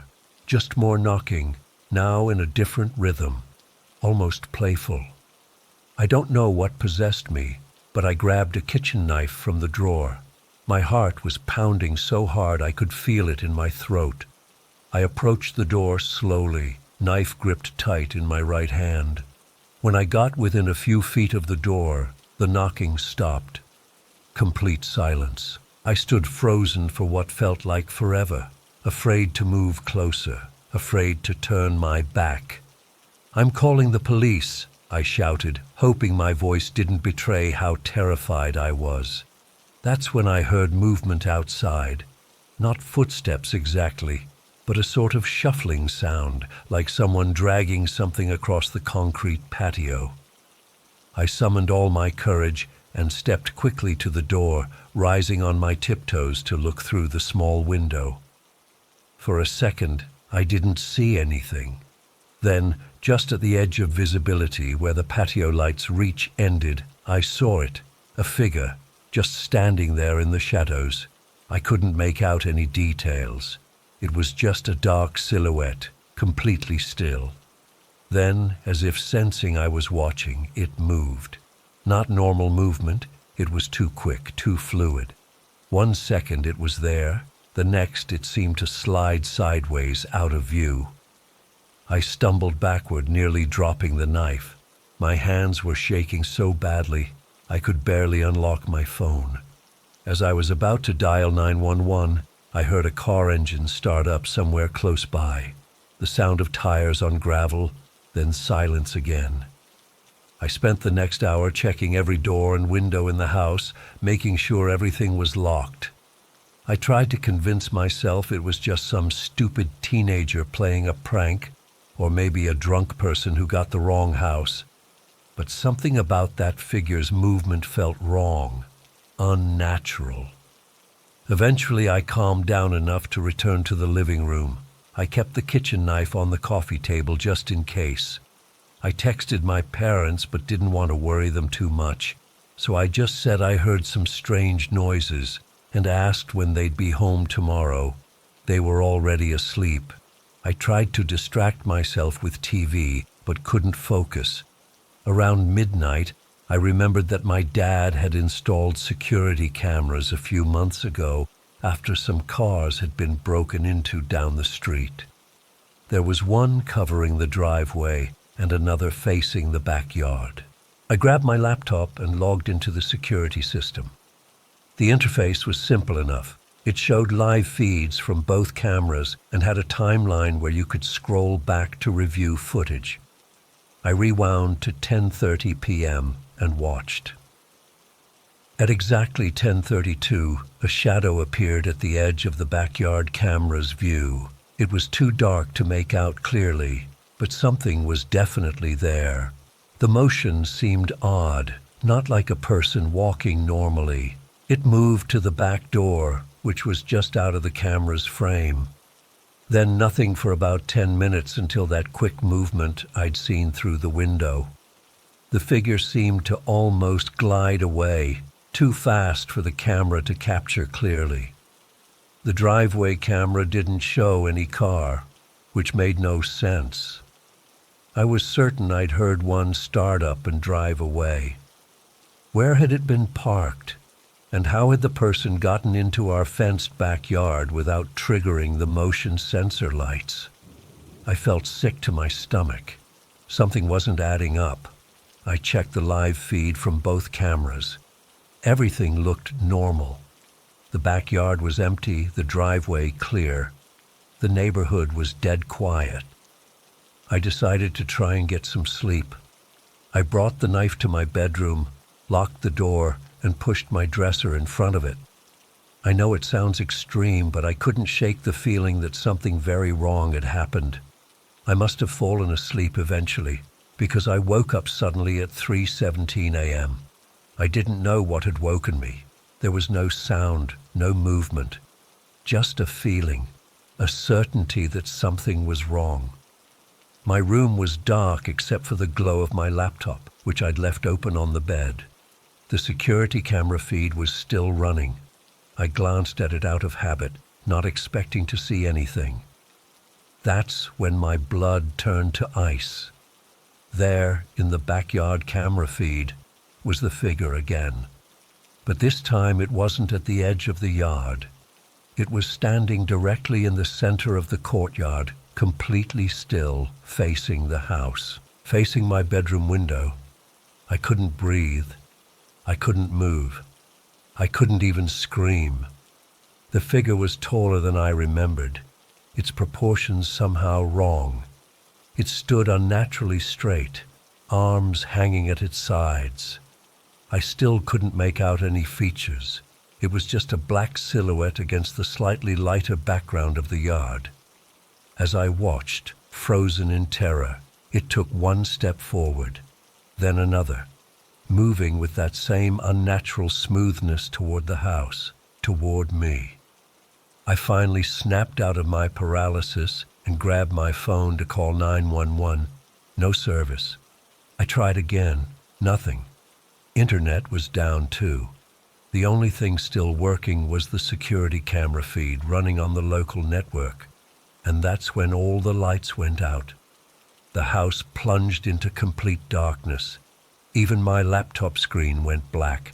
Battery must have died at that exact moment. I've never experienced darkness like that. It was absolute, consuming. I couldn't see my hand in front of my face. The only light came from my phone screen, which cast a feeble glow that seemed to extend only inches before being swallowed by the blackness. I heard nothing at first, just the sound of my own breathing, too loud, too fast. Then, very faintly, a sound from somewhere in the house. A door opening? Footsteps? I couldn't tell. I remembered my dad kept an emergency flashlight in his nightstand. My bedroom shares a wall with my parents' room, so I carefully moved the dresser away from my door, trying to make as little noise as possible. Every tiny scrape of wood against carpet sounded deafening in the silence. I opened my door slowly, phone clutched in one hand, knife in the other. The hallway was pitch black. Using only my phone's dim light, I made my way to my parents' room, checking behind me every few seconds. I found the flashlight and nearly cried with relief when it turned on, its beam much stronger than my phone light. I swept it around the room, empty, the hallway, clear, but I still felt it, that presence, that certainty that I wasn't alone. I needed to check the circuit breaker in the basement. The thought of going down there made me want to throw up, but I couldn't stay in the dark. I couldn't stay not knowing. The basement door is in the kitchen. I made my way there slowly, flashlight beam bouncing wildly as my hand shook. The kitchen was empty, the back door still locked. Through the small window, I could see only darkness outside. I opened the basement door and shone the light down the stairs. Nothing moved in the darkness below. I took the steps one at a time, knife held out in front, flashlight beam darting everywhere. The circuit breaker box is on the far wall. I made my way to it, trying not to look at the dark corners of the basement. I opened the panel and saw that the main switch had been flipped, just flipped off, like someone had done it deliberately. I switched it back on. Lights flooded the basement, momentarily blinding me. When my eyes adjusted, I spun around, expecting to see someone, something there with me. But the basement was empty. I ran back upstairs and checked every room, every closet. Nothing, no one. The house was secure. Outside, the courtyard was empty too. No figure, no sign anyone had been there. My phone suddenly chimed with multiple incoming messages. Service was back. The internet router blinked back to life. Everything was normal again, except it wasn't. Because I know what I saw, I checked the security footage again, scrolling back to 3:17 a.m., and there it was, the figure in the courtyard, moving toward the house. The footage continued until 3:21, when it abruptly cut out, right when the power went off. When it resumed at 3:36, when I restored power, the courtyard was empty. 15 minutes unaccounted for, when whatever that thing was could have been anywhere in the house. With me, I stayed awake until sunrise, sitting in the living room with every light on, knife beside me. My parents came home around noon on Sunday. I tried to tell them what happened, but I could see they didn't really believe me. Dad checked the security system and said sometimes the cameras glitch when it's windy. Mom suggested I might have been half asleep and imagined some of it, but I know what I saw.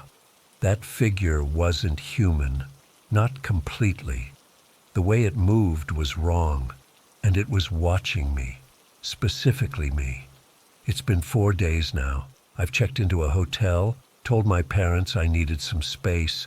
I can't go back to that house yet. Maybe never. The worst part is that I can't shake the feeling that it's not over, that whatever visited me that night isn't done with me. Sometimes when I look out my hotel window at night, I think I see something standing in the parking lot, something tall and still watching my window, and sometimes, just as I'm falling asleep, I hear it, soft knocking in that same deliberate rhythm from that night. Knock, knock, knock, knock. I don't know what it wants. I don't know what it is, but I know it found me once, and I'm terrified it will find me again.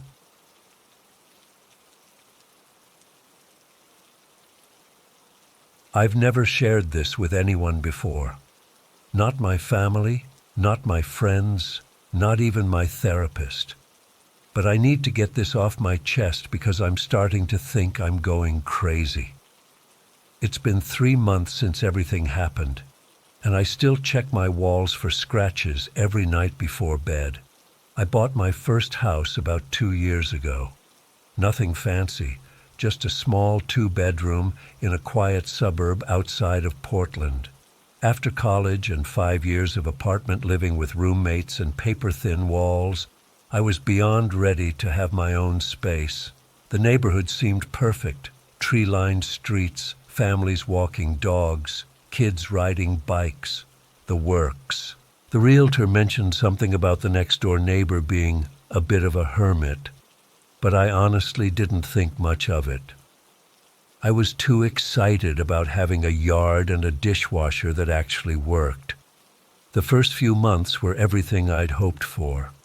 I painted the walls, bought furniture that wasn't from IKEA, and actually started gardening. I'd wave to neighbors while getting the mail, had a few of my college friends over for housewarming drinks. Normal stuff. I barely noticed the rundown house next door, even though it stuck out like a sore thumb in our otherwise well-kept neighborhood. It wasn't until fall came around that I really started paying attention to my neighbor, Tom. While everyone else was putting up Halloween decorations or raking leaves, his house remained untouched. Peeling paint, overgrown lawn, and a porch light that flickered constantly, even during the day. It was always on, that light, flickering like it was sending some kind of code.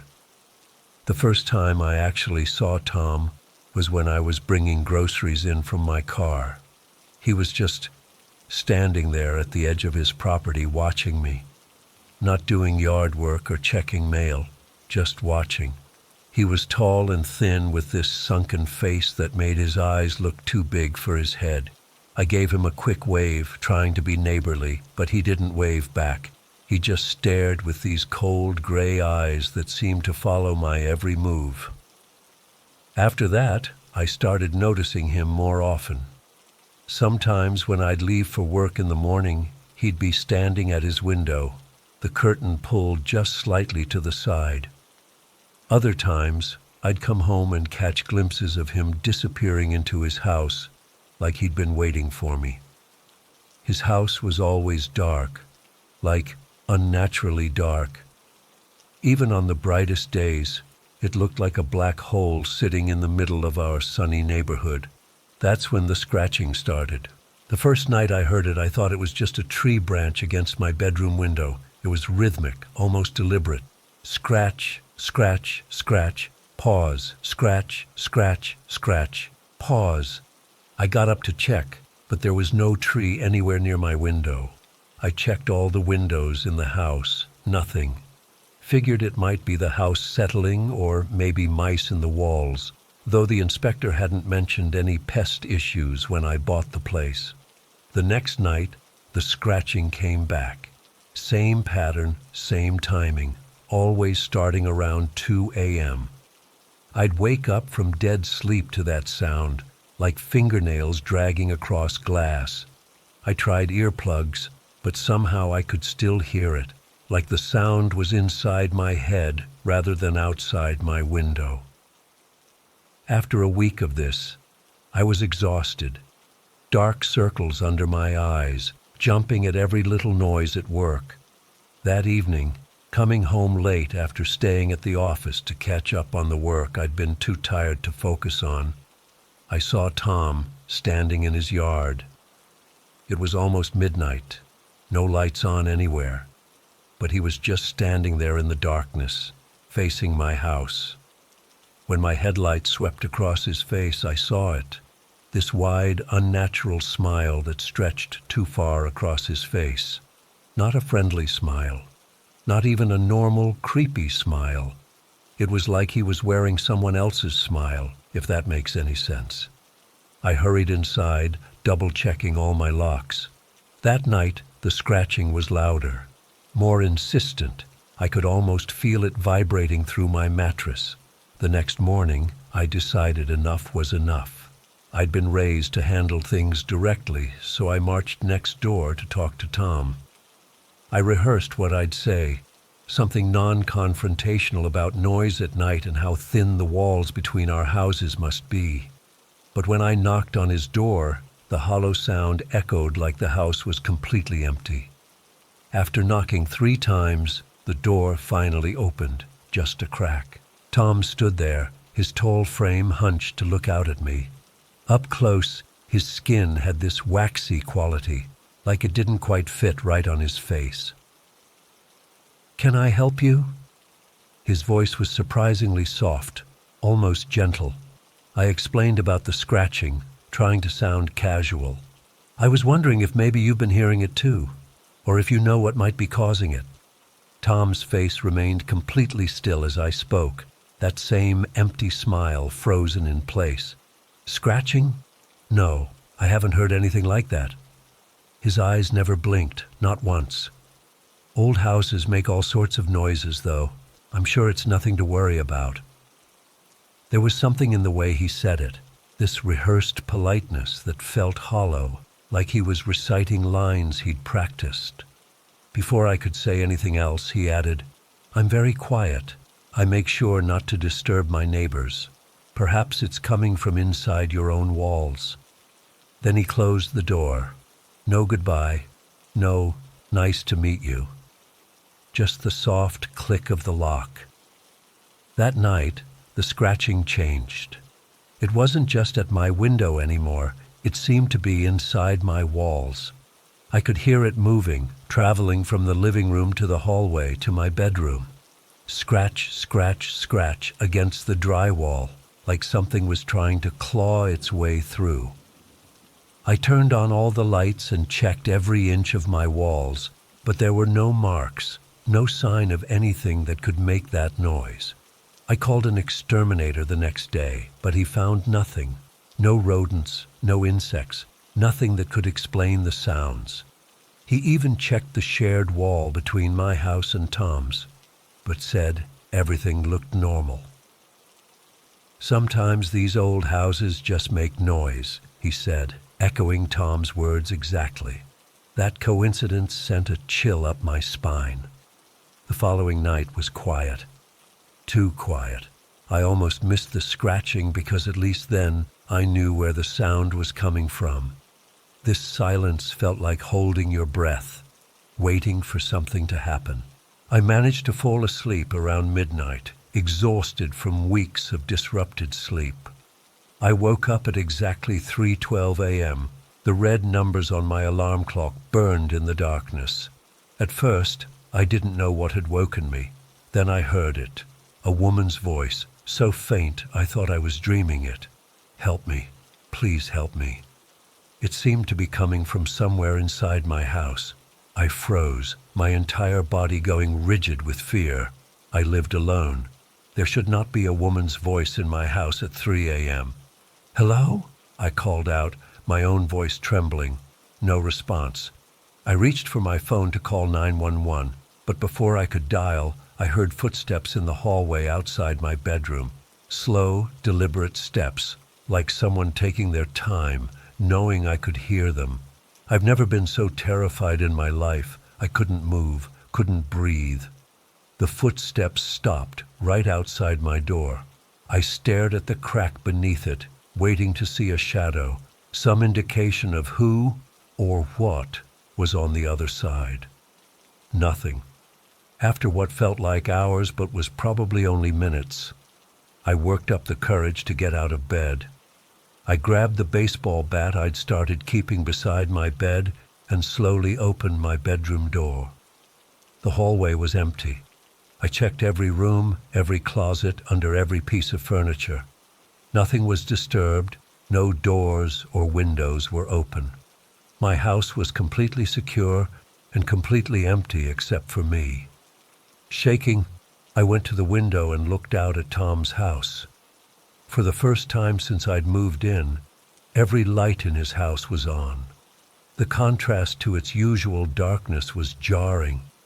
And there, in the upstairs window, was Tom, just standing there, watching my house, watching me. Our eyes met across the distance between our homes, and he raised his hand in a small wave. I dropped the curtain and called the police. When they arrived 20 minutes later, they did a thorough search of my property. Found nothing, of course. They even knocked on Tom's door, but there was no answer, and all the lights that had been blazing were now off. The officers looked at me like I was losing it. A single woman, alone in a big house, hearing things. "We can file a report about the noise complaint," one officer said, "but there's really nothing else we can do. No evidence of a break-in, no signs of anyone else being here." I nodded, thanked them, and locked the door behind them. I knew how it looked.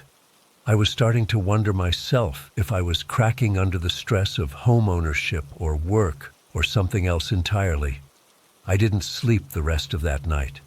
I sat in my living room with all the lights on, the bat across my lap, waiting for morning.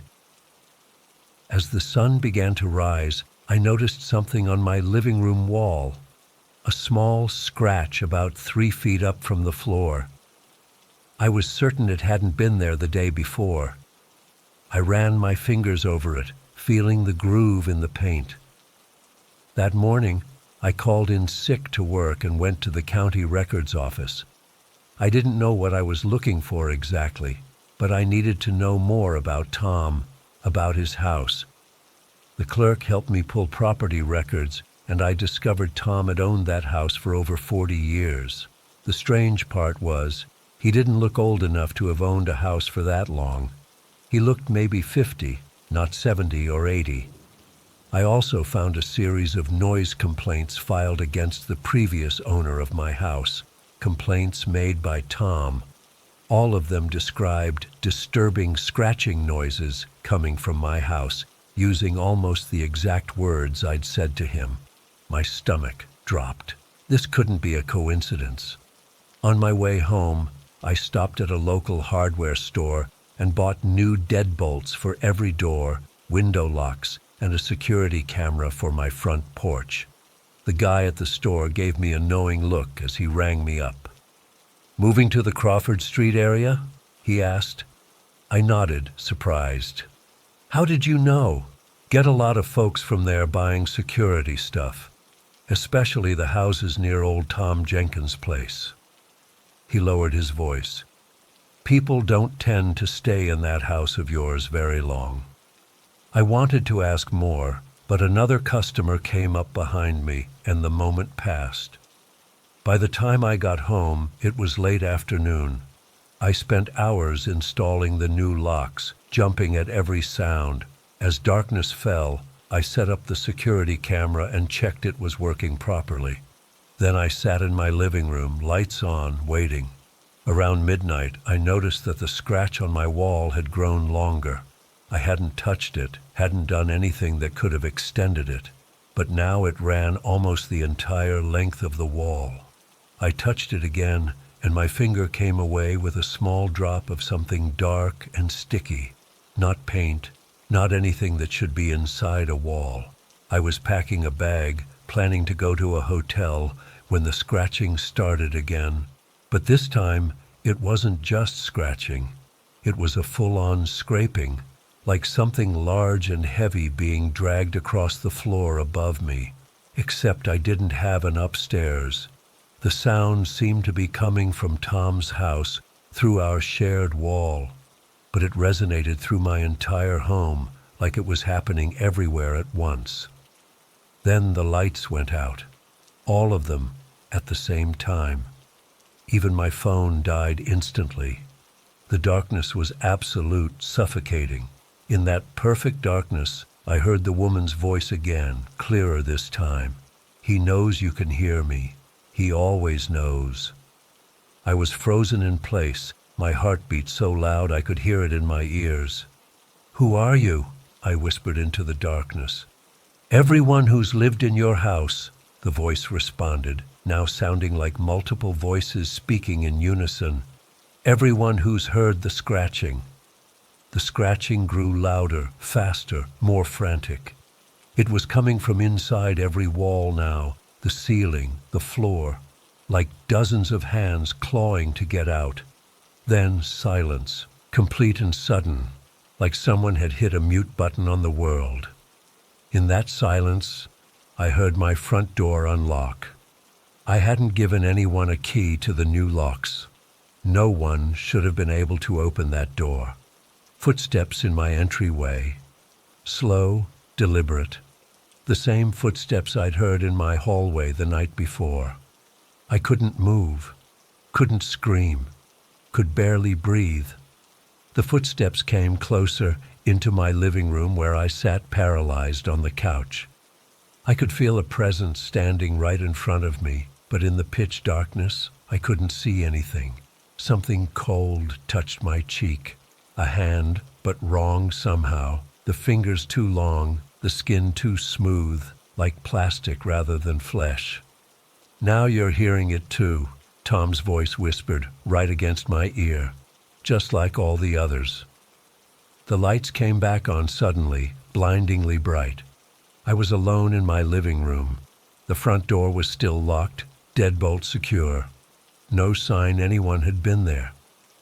But on every wall in my house, floor to ceiling, were thousands of scratch marks, some fresh, some looking years old, layers upon layers of desperate clawing. I left that night and never went back, except to sell the house.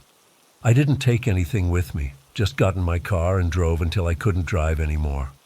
I'm in a different state now, different name, different job.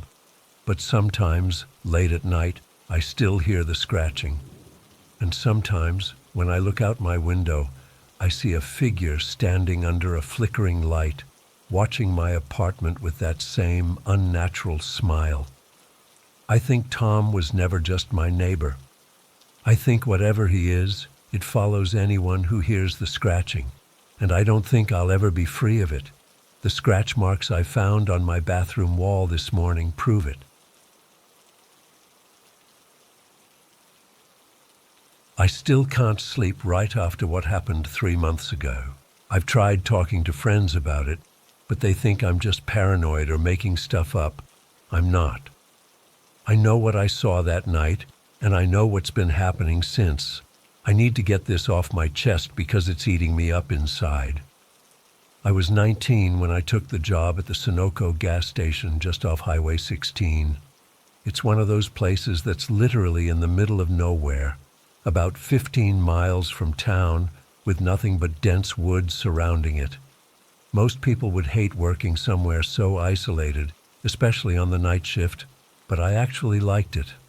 I could study for my community college classes, listen to podcasts, or just chill without anyone bothering me.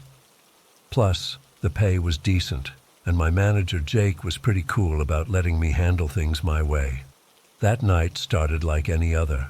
Jake was supposed to work until midnight, but around 9:30, he said his kid was sick and asked if I minded covering alone.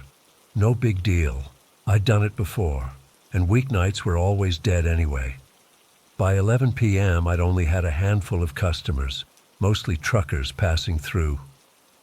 I remember checking my phone. It was exactly 11:17 p.m. when the sedan pulled in. The car was this beat-up old Chevy, probably from the early 2000s, with dents all over and what looked like duct tape holding part of the bumper together. It pulled up to pump 3, but the driver just sat there for what felt like forever. I didn't think much of it at first. People sometimes sit on their phones before pumping, or maybe he was counting cash. When he finally got out, something about him immediately put me on edge. He was maybe in his mid-40s, tall and rail-thin with this dirty brown jacket that hung off his frame. His hair was greasy and sticking up in places like he hadn't slept in days. But it was his eyes that really got to me, bloodshot and darting around constantly. He pumped exactly 27.54 worth of gas, which was weird because most people go for round numbers.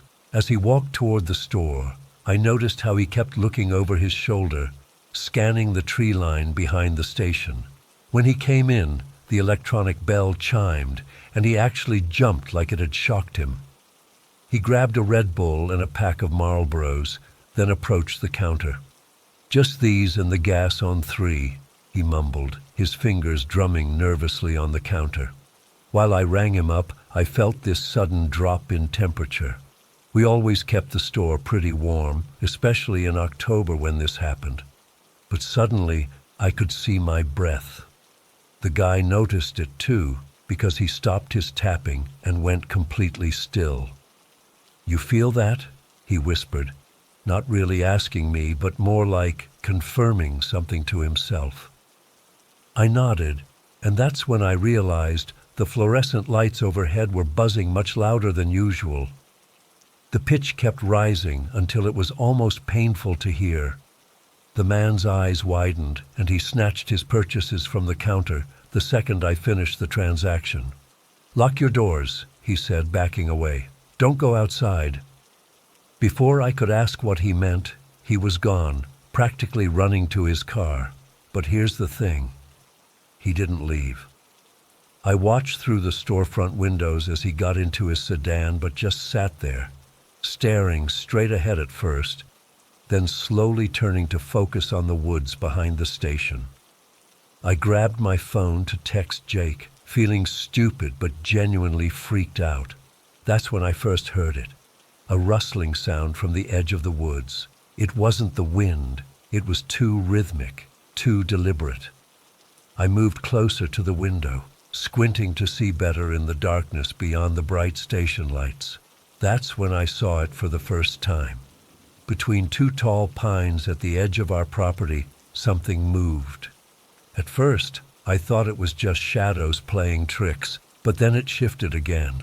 It was tall, much taller than any person I'd ever seen, with a body that seemed wrong, like the proportions weren't right. Its limbs were too long, too jointed, and it moved in this jerky, unnatural way that made my stomach turn. I blinked hard, convinced I was seeing things. When I looked again, it was gone. But the rustling continued, moving parallel to the tree line, like whatever it was pacing back and forth just beyond the reach of the lights. I glanced back to the parking lot, and the man's car was still there, but he wasn't in it anymore. The driver's door hung open, and there was no sign of him. My heart started pounding so hard I could feel it in my throat. I backed away from the window, trying to decide if I should call the police. What would I even say? That a creepy customer disappeared and I saw something weird in the woods? I was halfway to the counter to grab my phone when the store bell chimed again. I nearly jumped out of my skin, spinning around to see a completely different man standing just inside the doorway. This guy looked totally out of place. He wore an expensive-looking charcoal suit with a blue tie, perfectly pressed like he'd just come from a business meeting, not like someone who'd be at a remote gas station close to midnight. He was older, maybe in his 50s, with silver hair and this perfect posture that made him seem taller than he was. But his eyes, they were all wrong. They were too dark, and they didn't blink enough. He didn't go for any items, just walked straight to the counter where I was standing frozen. "You need to close up," he said, his voice surprisingly soft, but with this weird cadence that didn't sound natural. He shouldn't have come here. He brought it with him. I couldn't even respond. My mouth had gone completely dry. "It follows those who notice it," the suited man continued, leaning slightly over the counter. and now it's noticed you noticing it. What are you talking about? I finally managed to ask, my voice cracking. Who are you? The man tilted his head slightly, like my questions confused him. You should leave now. It's already too late for him. Then he turned and walked out, his movements too smooth, too controlled. I rushed to the window, watching as the suited man walked across the parking lot, not toward any vehicle but straight toward the woods. Before he reached the tree line, he stopped, turned back to look at me one last time, then stepped into the darkness and vanished. I was still trying to process what was happening when the first customer, the nervous guy, suddenly appeared at the side of the building, running full speed toward the store. His face was white as a sheet, and there was blood running from his nose. He slammed into the door, yanking it open so hard the bell nearly ripped off. "He's coming," he gasped, bent over and struggling to breathe. "He found me. I'm sorry. I'm so fucking sorry." I came out from behind the counter, grabbing the baseball bat we kept for protection. "Who's coming? What's happening?" The man straightened up, and I saw true terror in his eyes. "I saw it a week ago on the highway. I thought I lost it, but it follows. It always finds you once it sees you." Before I could ask anything else, all the lights in the store flickered violently. The man whimpered and backed up against the chip display, sending bags crashing to the floor. "Please," he begged, though I had no idea what he thought I could do. "Please, I don't want to go with it." That's when I looked outside again and saw it clearly for the first time. It was standing by the gas pumps, fully visible under the bright overhead lights. My mind still struggles to process exactly what I saw. It had the general shape of a human, but stretched all wrong, standing at least 8 feet tall. Its limbs were disproportionately long, especially its arms, which hung down past its knees. Its skin, if you could call it that, seemed to shift between looking like bark and something wet and reflective. But its face, I still see its face in my nightmares. It didn't have features so much as suggestions of features, indentations where eyes should be, a gash for a mouth, and it was looking directly at us through the glass. The man beside me saw it too and let out this awful, broken sob. "It's too late," he whispered. I grabbed his arm. "Come on, we need to get out the back." I pulled him toward the employee door that led to the stockroom and the rear exit. He stumbled after me, still looking over his shoulder. When we reached the stockroom, I fumbled with my keys, trying to find the one for the back door with shaking hands. "It doesn't matter," the man said, his voice suddenly calm. "Once it finds you, there's nowhere to go." I finally got the door open and shoved him through it. "My car's right there, get in." We sprinted to my old Honda, and I thanked whatever God was listening that it started on the first try. As I reversed out of the employee parking space, I caught movement in my rearview mirror. That tall, distorted figure was now at the back door, moving toward us with those jerky, unnatural steps. I floored it, tires spinning on gravel before catching. We shot out onto the service road behind the station, and I didn't slow down until we hit the highway. The man beside me was completely silent, staring straight ahead, tears streaming down his face. "What is that thing?" I demanded, my knuckles white on the steering wheel. "Why did you say it was following you?" He just shook his head. "I shouldn't have stopped. I thought I was far enough away now." He turned to look at me, his expression almost apologetic. "Now you've seen it too." I drove straight to the town's police station, probably breaking every speed limit along the way. When we got there, the man suddenly refused to get out of the car. "They won't believe us," he said. "They never do." I practically dragged him inside anyway. We must have looked insane, both of us sweating and shaking, me still in my gas station uniform, him with dried blood under his nose. The officer at the desk took one look at us and called for backup. We gave our statements separately. I told them everything. The man, the suited guy, the thing by the gas pumps. They seemed concerned at first, especially when I mentioned abandoning my post at the station. 2 officers went out to check it out while we waited.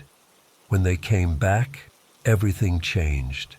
They said the station was fine, no sign of disturbance, all doors locked, nothing on the security cameras. The weird part? I hadn't locked anything when we fled, and the cameras should have caught everything. They started looking at us differently then, especially at the other man. They ran his ID and took him into another room. I overheard something about previous psychiatric holds and missed appointments. They let me go around 4 a.m. with a warning about leaving work and a recommendation to get some rest. The officer who drove me home clearly thought I was either on something or having some kind of breakdown. When I called Jake the next morning to explain, he told me the night shift security footage was completely wiped clean, just static from 11 p.m. until the morning crew arrived. He didn't fire me, but he suggested I take some time off. I never went back. I couldn't. Just driving past that gas station makes me feel like I'm being watched. The man from that night disappeared. The police wouldn't tell me anything when I called to ask about him, but I found a missing persons report online that matched his description about a week later. The thing is, it didn't end that night. About 2 weeks after it happened, I started getting phone calls, always at exactly 3 a.m. When I answer, there's just this sound, like rustling leaves mixed with something that might be breathing. I've changed my number twice. It doesn't help. Sometimes, when I'm driving at night, I'll catch glimpses of something tall standing beside the road. It's always in the same pose, head tilted, arms too long, watching, waiting. I don't know what that thing was. I don't know why it was following that man or why the suited guy showed up to warn me. All I know is that the nervous customer was right about one thing. Once it sees you noticing it, it follows.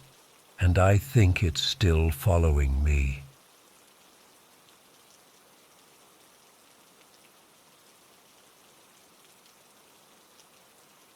I can't explain what happened to me last month, and I don't expect anyone to believe me. But I need to tell someone, and I can't tell my family or friends because they'll think I'm losing it. Maybe I am. I just know that ever since that delivery on Lincoln Road, nothing's been the same. For context, I've been doing food delivery for about 8 months now. It's not glamorous, but it pays the bills while I finish community college. Most nights are boring. Apartment complexes, suburban homes, downtown offices during lunch hours. You get your regulars, your non-tippers, your leave-at-door people who then watch you through their Ring cameras. Normal stuff.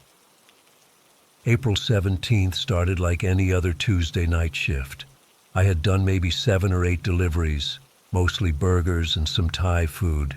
It was around 10:30 p.m. when I got a ping for a Chinese order. Pretty standard, 2 combos and an order of egg rolls.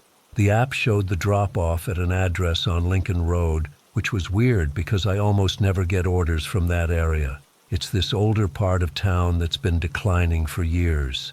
Most of the buildings there are either abandoned or should be. The GPS took me about 15 minutes outside my usual zone. As I turned onto Lincoln Road, the streetlights became fewer and dimmer. The road itself was full of potholes, and I had to drive carefully to avoid destroying my suspension.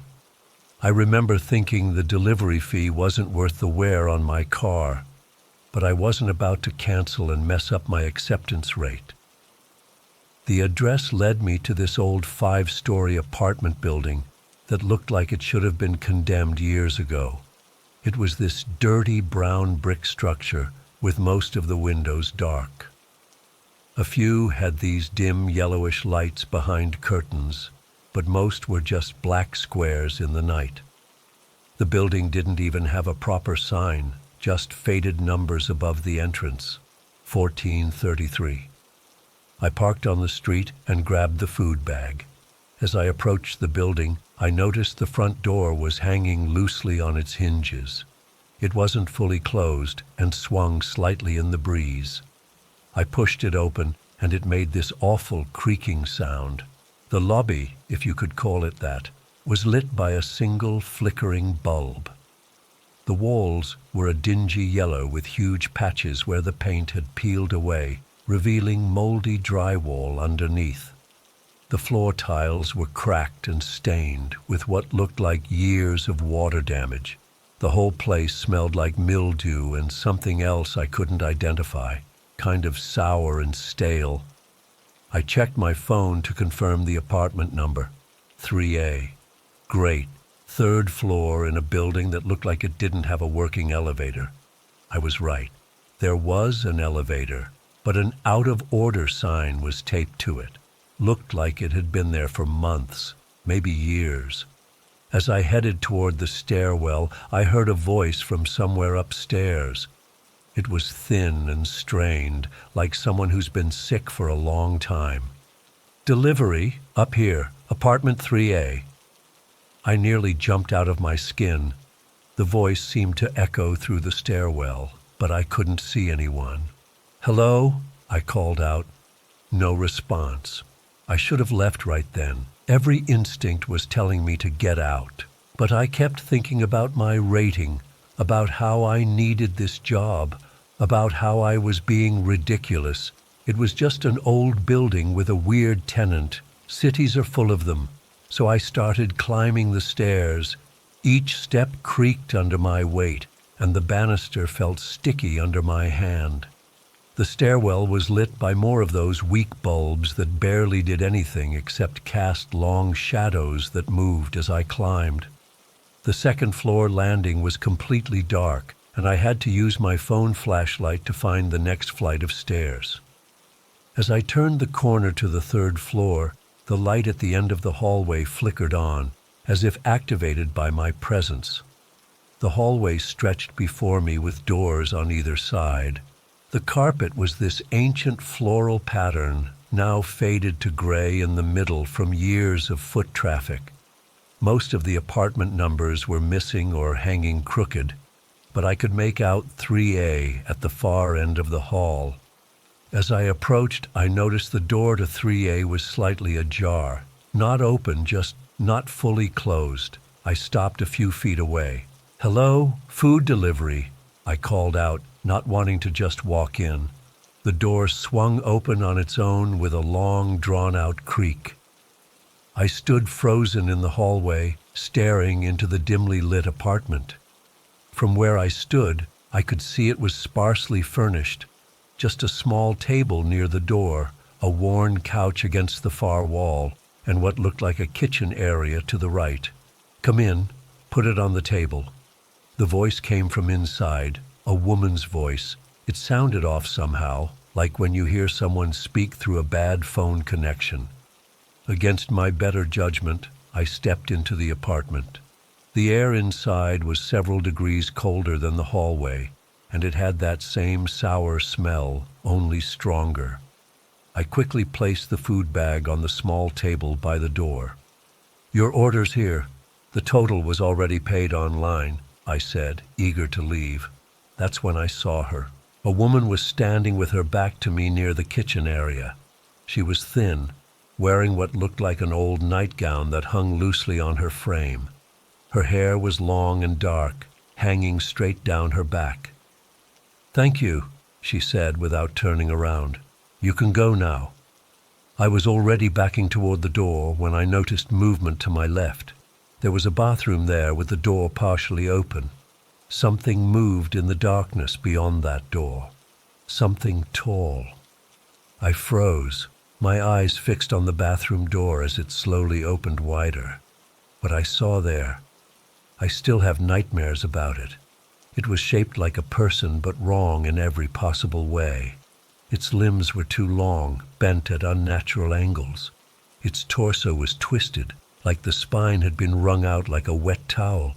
And its face, Jesus. Its face was like someone had tried to make a human face without ever having seen one. The features were all there, eyes, nose, mouth, but they were arranged wrong. The eyes were too far apart and too large, sunken into the skull. The nose was flat and had these flared nostrils that seemed to pulse, and its mouth stretched wider than any human mouth should, revealing teeth that were jagged and uneven. I couldn't move, couldn't breathe, couldn't even think about running. The thing tilted its head as it looked at me, making this wet clicking sound with its mouth. The woman turned around then. Her face was gaunt, with hollow cheeks and dark circles under her eyes. But it was her eyes themselves that made my blood freeze. They were completely hollow, like black pits in her face. "He's hungry," she said, but her voice had changed. It sounded distorted now, like multiple voices speaking slightly out of sync. "He's always so hungry." The tall creature began moving toward me with a jerky, uneven gait. Each step made a sickening crack, like bones breaking and resetting with every movement. I finally broke from my paralysis and stumbled backward toward the door. My back hit something solid. I thought it was the wall, but when I turned to look, there was nothing there, just empty space. But I couldn't move past it. It was like an invisible barrier was keeping me in the apartment. The woman started laughing, a sound that rose in pitch until it didn't sound human anymore. The tall thing was getting closer, those long arms reaching out, fingers extending impossibly longer with each inch they stretched toward me. I closed my eyes and screamed. I don't remember anything after that. The next thing I knew, I was sitting in my car. The engine was running, and I was parked exactly where I'd stopped when I arrived at the building. The Chinese food was still in the delivery bag on my passenger seat, completely untouched. According to my car's clock, only 5 minutes had passed since I'd arrived. I peeled out of there so fast I nearly hit a fire hydrant. I drove home in a daze, kept checking my rearview mirror the whole time. When I got to my apartment, I threw the food in the dumpster and went straight to the shower. I stood under scalding water for nearly an hour, but I couldn't wash away the memory of what I'd seen. I checked the app later. The delivery showed as completed, but there was no rating, no tip, nothing. When I tried to look up the address the next day, it wouldn't appear in the app history. It was like the delivery had never happened. I drove by the building on Lincoln Road a few days later in broad daylight. The building was there, but it looked different, still old and run down, but not as decrepit as I remembered. There were actual people coming and going, normal-looking people. I even worked up the courage to check the mailbox directory in the lobby. There was no apartment 3A listed. The building only had 2 units per floor. I thought maybe I'd dreamed the whole thing or had some kind of breakdown. I almost convinced myself that was the case. Almost. But then things started happening. Small things at first. I'd be making a delivery, and I'd catch a glimpse of something tall watching me from between buildings or behind trees. Just for a second, just in my peripheral vision. When I'd turn to look, nothing would be there. Then I started hearing my name being called when I was alone. Just a whisper at first, like someone right behind me saying, "Jason." I'd spin around, heart racing, but no one would be there. Last week I was making a late delivery to an apartment complex. As I walked back to my car, I saw a reflection in a darkened window. It wasn't my reflection. It was her, the woman from apartment 3A, standing right behind me. When I turned around, the parking lot was empty. But when I looked back at the window, she was still there in the reflection, smiling at me with a mouth that opened wider and wider until it seemed to split her face in half. Yesterday, I found a takeout container in my fridge that I don't remember putting there. It was full of what looked like Chinese food, but it smelled like that same sour odor from the apartment. When I opened it, instead of food, it was filled with something black and writhing. I slammed the fridge shut, and when I worked up the courage to look again an hour later, the container was gone. I quit the delivery job. I'm not sleeping.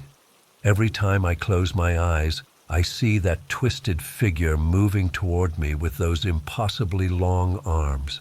I keep my lights on all night, but the shadows in the corners of my room seem deeper somehow, like they're hiding something.